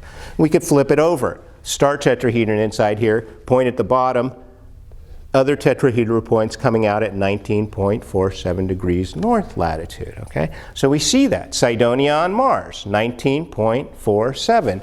The red spot on Jupiter, which is massive given that, but it's 19.47. On Earth, the Hawaiian Islands is a stable hot spot in the molten part of Earth's core underneath the oceanic plate. As the plate slides over, we get this chain of islands because that hot spot is stable. That geometric spot underneath the crust is stable. So I would say there's a geometry which is perhaps evolving, and an evolving geometry, but a stable geometry which defines the phenomena that we see, this upwelling event at where the seafloor is spreading, for example. So, of course, changes in climate are going to affect the electromagnetic field as we experience it. In the winters, I teach downhill skiing at a local ski mountain, and so I thought it'd be fun to get up there during the summer and experience it when it is snow-free, more or less, in Southern Oregon, and it is a different experience, of course. If you are on a piece of land and it has certain topography, and there's no snow, that's one thing. As soon as it starts to fill in with snow, that topography kind of gets smoothed over a bit, and you've got this acoustic environment that's like being out in the desert where the sound is totally different. You're going to have that change in the vortex effect. If you want to talk more geologic scale, there's some geology is all about processes. And you've got all these fantastic glacial processes going on here and remnants of previous glaciations here. And those things,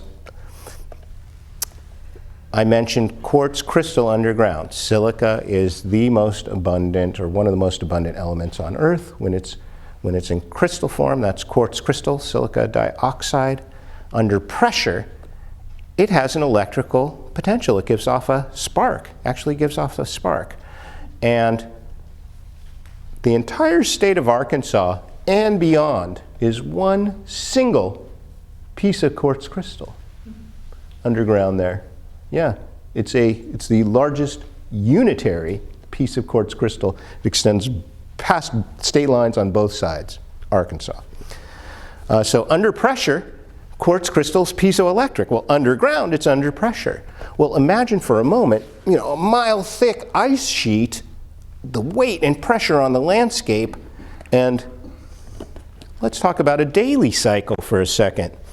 As the moon orbits around the Earth each day, creating the ocean tides, the Earth is actually breathing. There's continental tides as well.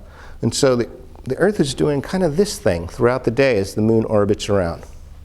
Gravity does not pull down to the center of the Earth, because gravity pulls to the center of mass.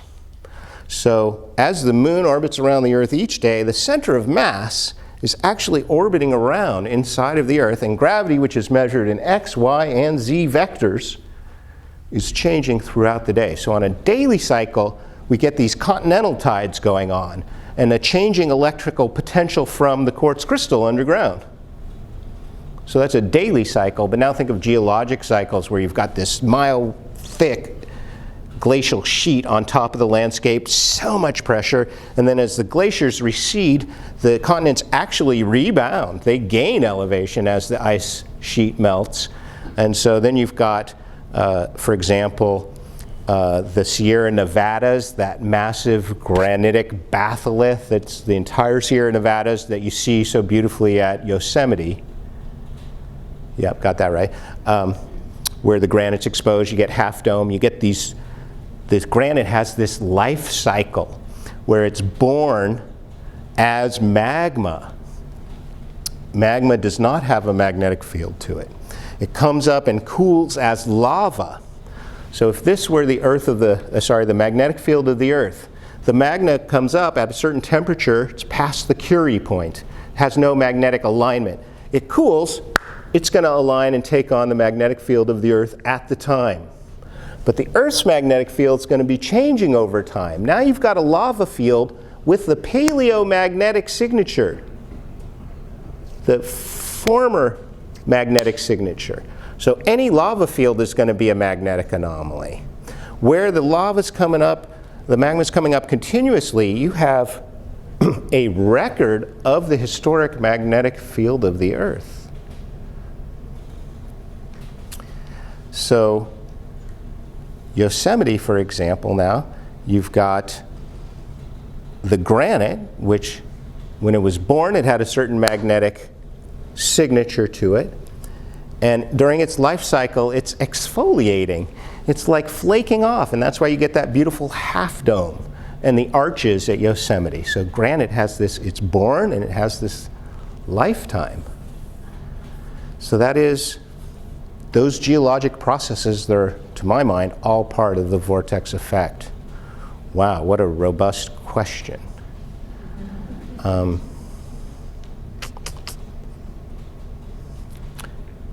Again, I tend to act like I've got a lot of answers, and electromagnetism, well, that seems like a plausible answer, but I want to bring us back to, it's mysterious.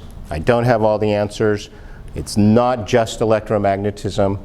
We have shape, we have color, we have consciousness. All of these are part of the vortex effect. So yeah, I have a geography degree. Yeah, I love the electromagnetism and the sciencey bits. And I've experienced many miracles in my lifetime. So I don't want to be reductionist and say vortex is all about electromagnetism. You bring your consciousness into the room. You walk in a circle with intent. You are creating a vortex. You come back to this place, you haven't come back to this place at all. You're in a new place now. We could do the same thing with the golden vortex on the ground. Start here, take a photo, walk around, come to the exact same spot you started, take another picture. You will not be the same person. You may be a different height. Is that why we walk in labyrinths? Labyrinths? Could do a whole session on labyrinths there. I do consider that labyrinths, there's a lot of vortex things happening, going on in labyrinths. I had a slide for you, which will be missed, because in my life I have had, I think, one vision, and it was a vision of a labyrinth. And I take it to be a Reiki symbol. And again, I've got your email address, so you're all going to get a copy of this Reiki labyrinth, which is kind of an instant initiation. You may have it as just like a decorative motif around. You've often seen these kind of seals that are kind of circular, but they've got the angular labyrinth inside. And as you walk a labyrinth, you're stimulating your inner ear, the balance mechanism in your inner ear. You're balancing it because you're walking kind of equally left and right. And you're exposing to whatever electromagnetic field around you. You're balancing that very beautifully by your motion in the field. So I guess the short answer is yes. We have one over at Adams Center, a labyrinth, and if anyone wants to go walk it at any time, they can sure do that. Right on. Now, it doesn't derail too much. I do have a question. You brought in a lot of the analogies of the glacier and the pressure, and gave a beautiful description of how that's almost like the skin, that the ground is the skin. Now, what about around volcanoes? Because like my meditation altar's got a lava river in it. Not nice, my river. But what's happening with the vortexes with extreme heat? Because that's going to change the dynamics. Okay. I might need to think about that question for a minute. I need to think about that for a minute. Let me just let that settle for a minute. Okay. Let's take questions in just about 2 minutes. Give me a chance, if I may. I want to pull all threads together if I possibly can at this point.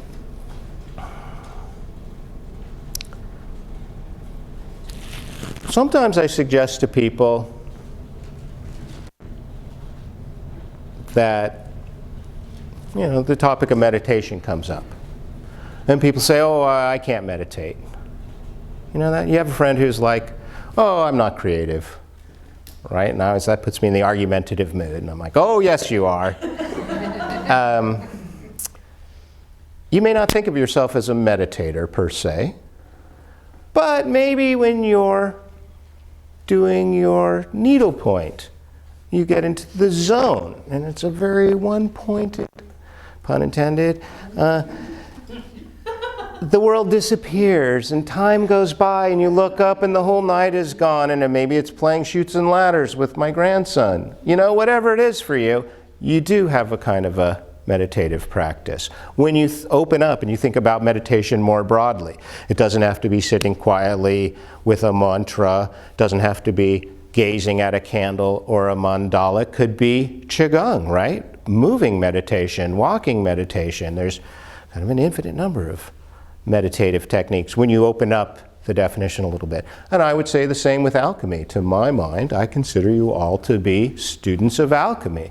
You're working with the physical world. You're working to master the physical. You're working to understand how these subtle energy flows work in the body, to experience that. So, to my mind, that is a kind of alchemy and in perfect alignment with what we're doing with vortexes. So I would encourage you to, in future, to steal from the best. To just take all this on, just take ownership of it. I was gifted to me, this material. I freely gift it forward. Take ownership.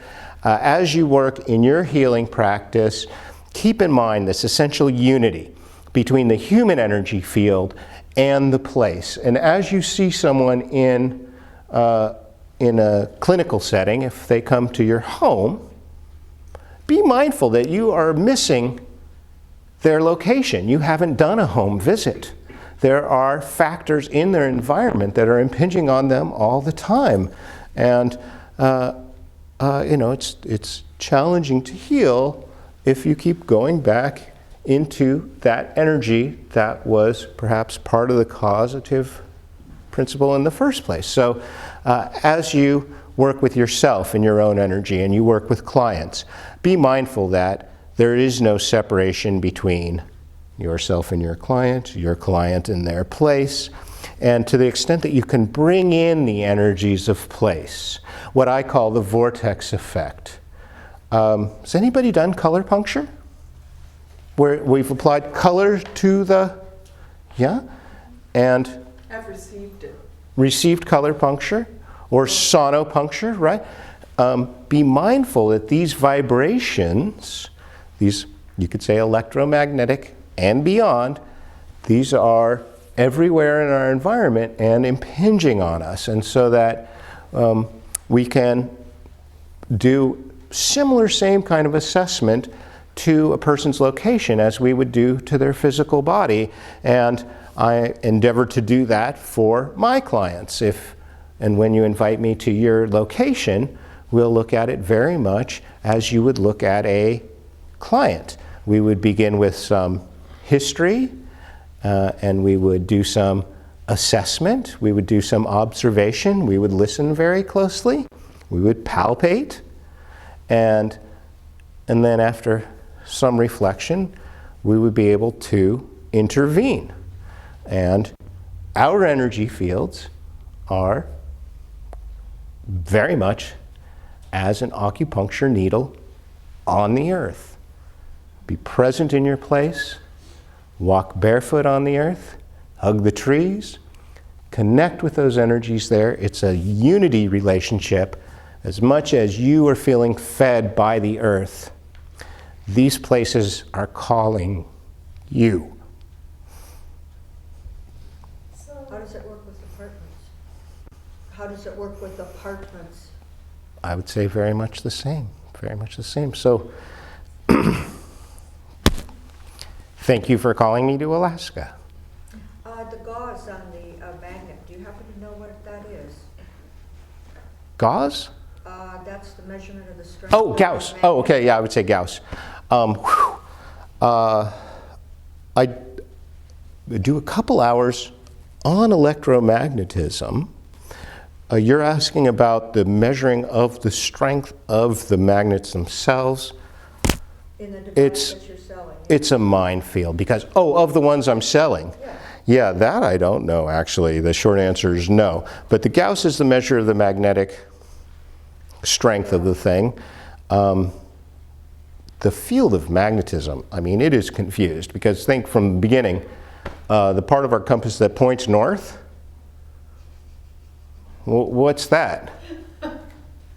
That's the south. That's the South Pole. That points north. So it's just a confusing topic. The measuring the Gauss and the which points what way. That magnet that you're selling, how it's designed underneath. I have an idea. I don't have. Yeah, you cannot reverse engineer that thing if you break it open because there are 3 magnets in there. It seems that there are 2 negative poles and 1 positive pole facing up, let's say. But each of those poles, Which means it would have to be 2 positives and 1 negative. you might understand that a magnet has 2 poles, but Nick Nelson seems to think that each pole has several domains, as he calls it, 3 or 4 domains in each pole. So it would take a lifetime to try to reverse engineer that little thing. There seems to be 3 magnets in there and not quite an equilateral triangle. Better and better, perhaps smell them better and better, sense them magnetically perhaps, and these energies are coming up like fountains out of the ground as well. So you'll be able to find that on your clients and also on your land. So I had a question. Okay, and then you. With the disruption in my vision when you were putting that down. Mm-hmm. Is it through practice that you learn to find these things, or that you can direct it to be charged in a way to be like that? Through, again, being aware of the possibility and intention and desire. To my mind, I'm not a Buddhist in this sense. To me, desire is divine. Mm-hmm. It's that desire to merge with the divine. So it's, to me, desire is divine. So when you're aware of the possibility, then you can learn to become more to all these stimuli that are coming to us, what I call the vortex effect. It's impinging on us through every sense. And I hope that what I'm bringing to the conversation is that all of these senses, all of these stimuli, they're all part of the vortex effect. Every place you go has a different character and will impact you differently, just as being with one person affects you differently as being with another person. So that if you're feeling low energy, you might want to you might want to play checkers with your grandkids, or you might want to change your location. Go breathe some salt air. Yeah, does that answer your question? It sounds like you said it's a little bit of both. Little bit of both. Absolutely. Your consciousness, your intention is magic. Would you recommend having organite? Organite. In the house or Okay. body? Organite is an energetic material that's it's an orgone generating device, usually from a layering of materials that are like, well, it varies, but sometimes it's a copper, which is conductive, and then a non-conductive like matrix, like resin. Like you can get these little cupcake shaped ones. So that's organite. So as with any vortex, you need to be conscious and aware, self-aware, of how long you're exposing yourself to these energies. You wouldn't, if you might have a magnetic mattress and you've been sleeping on it every night, and I would urge you to reconsider whether you want to sleep on that every night. You don't necessarily want to live on a vortex. It's maybe the kind of thing you want to come to occasionally. So I would just, when you come to a place, just be aware, like, okay, it's okay, seems things are fine, things seem fine, and then, oh, no, the energy's shifted, I'm out.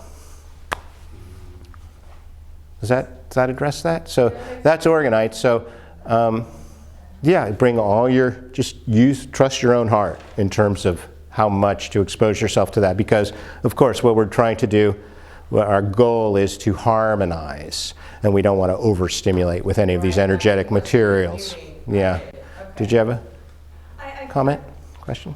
It's the third time you touched upon how important the external environment is for feeding the internal environment. You keep bringing it up. I just want to say thank you. Thank you. Can I ask one last? Please. What's the strangest thing you've ever seen? Oh, good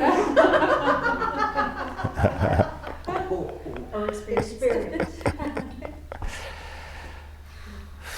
Well, you might want to read my biography, Paranormal Vortex, or The Vortex Detective.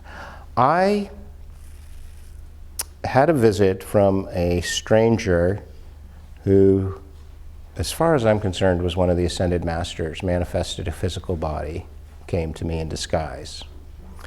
Of course, it's a much longer story, and we're kind of opening up a whole can of worms here. I feel intimately connected with the Ascended Council. I can't claim any credit for that, but I say my guides and angels have a real heavy hand. And I was days out of my divorce and still in tears, separation from my wife and young kids, crying every day when these maps came to me. And they have carried me for some 30 years since then. So as far as I'm concerned, this is the work of Saint Germain and the Ascended Masters. And we're doing the ascension work using vortexes as a kind of alchemy. So I started meditating at age 7. I found a way to meditate and started having psychic experiences. And at 14, some lights appeared in the sky. I didn't see any craft fly in and out, but these lights appeared for me at age 14 and flashed on and off briefly for a moment. And I'm still trying to figure out what that was about, but it seemed to be, we're here and we know you're there. So 7, 14, and then 21, I had a series of events that eventually led me to be doing the Vortex work. And if you're coming to dinner, we can talk about that further. Follow-up question? That was definitely the abridged version. I'm glad you brought that up, Cynthia. I was just playing in my head about, the word vortex is in Esther and Hicks material. Mm-hmm. They use the Abraham material uses the word vortex a lot. Yeah. Yeah. Could you? I use vortex in a very broad way. In a way, it's any swirling energy, like a whirlwind or a whirlpool. But then I have a very narrow version that I use, which is has to do with electromagnetic anomalies and paranormal places. But then there's even the vortex, which is an interdimensional gateway, where the veil between worlds is thin at this place, just like the veil between worlds is thin at Halloween and at the solstice and equinox. We think people who have psychic sight seem to believe that and experience that at the solstice and equinox, and it's kind of cool that we have a ley line in front of us here, but at these energetic times, the ley lines either seem to collapse or expand, and this is when our intentions and our desires can be rapidly manifest. So those days are good days to meditate, practice your psychic abilities, wish upon a star, and there are times as well, times where the veil is thin, and perhaps it's the full and new moon for you, or times right around that. Yep. Eclipse be another. Sure. I'm going to ask you that question later on.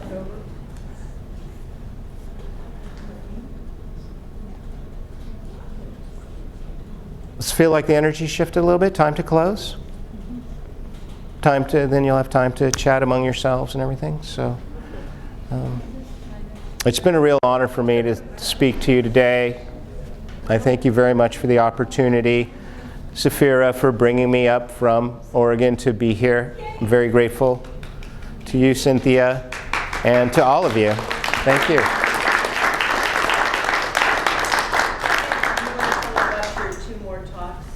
I got a couple more talks at Adam. Tomorrow night at 6:30 to 8:30, and the price on that is 20? 20, and sliding scale if anybody's low income. And Saturday one sounded really exciting. Saturday, more time to do what I call chime dance. We spent some time this morning doing chime dance, and I've brought a number of chimes, and I guess maybe we'll close on this then. This is not the $1 million chime. This is the travel chime. But I'm going to go ahead and chime. I'm going to walk in a circle. I'll walk first in a clockwise circle. And if you will be willing to receive this sound in your ears and throughout your whole body, see if you get an experience of the vortex as I walk in a circle. I call this chime dance. And we spent hours doing this because you'll get a chime and you'll get to be part of the acoustic geometry. And you'll get to move through the sound fields and be part of the vortexing sound fields. But for the moment, I'll walk in a clockwise circle a couple times round. Then I'll go in the other direction.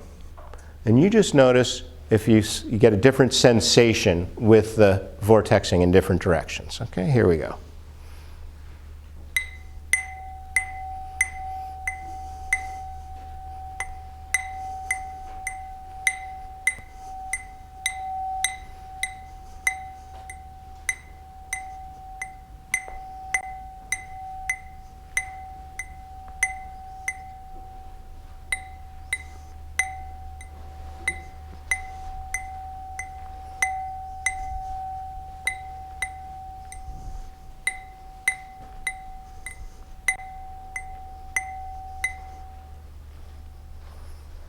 And now the other way.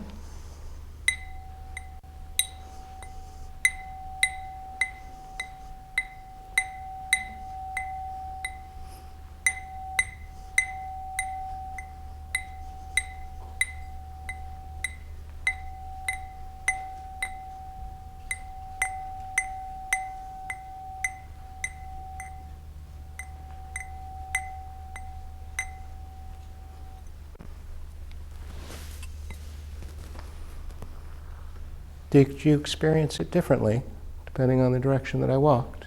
Can you say what you experienced? Could you share? It's duller. Duller, going Yeah, in, it's like muted. going in which direction? Do you know? Counterclockwise sounded muted. You agree? Anybody else have a different experience? Same? To me, clockwise was more calming and counterclockwise was more like waking up. Counterclockwise, more waking up. Okay. Yes? The first direction you were going, I felt it a lot more in my heart center, Yeah? my chest. And the second, I felt it first in my solar plexus, and then like it was going up through my throat.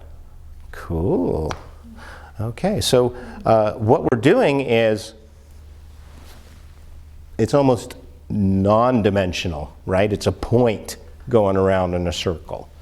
And that circle's on a plane, right? When we look on the ground at a vortex, what we'd expect is that the outline would be like a circle, but that's a cross-section of essentially a sphere, or maybe even a torus, or maybe even some higher dimensional thing, a four-dimensional thing. And what we're seeing is like whoosh, like a Flatlander's cross-section of it.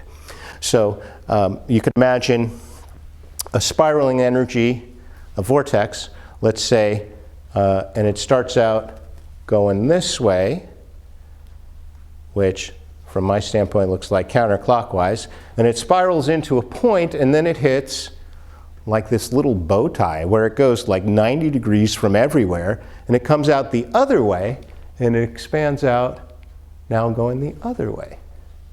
And now I forgot which way. So you could look at it this way, like here's our pyramid, and then the energy comes up and through this 0 point and out the top, like so, and you get the mirror image up the top.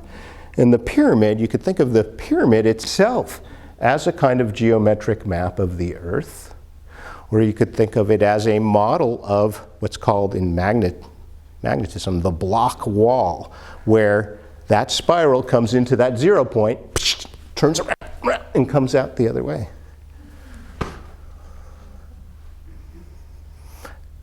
So when we have more time in the hands-on experience, you can have a chime, we can go in counter-rotating circles, we can do more of that. We can do more of our working with our subtle energy and we can go into more depth in the sharing with each other and in the information. And sharing with the whole group. What time is that on Saturday? It's 1 to 4. 1 to 4, so it'll be 3 hours. Center on C, on Dowling and C.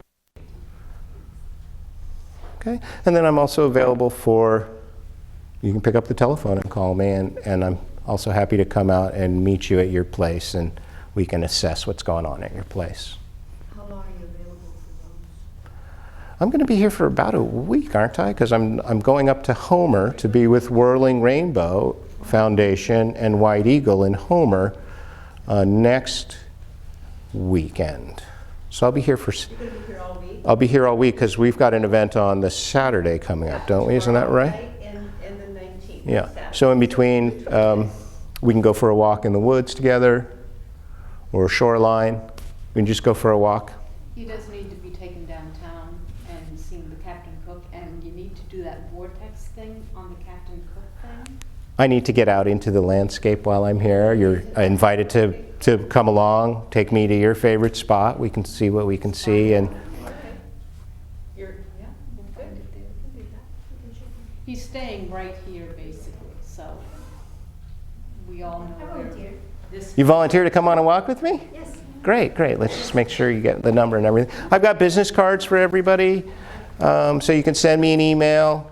come up. You can take a look at the materials, take a good close look at the map. I've got some little bits of e-books here that you can kind of take a look at. So you can come up and look through the binder here. Where will the Star Earth, I'd like to purchase one of the Star Earth. Is that Be happy to here? get you an Earth Star globe right here. Yeah. Okay. Yeah. We'll go.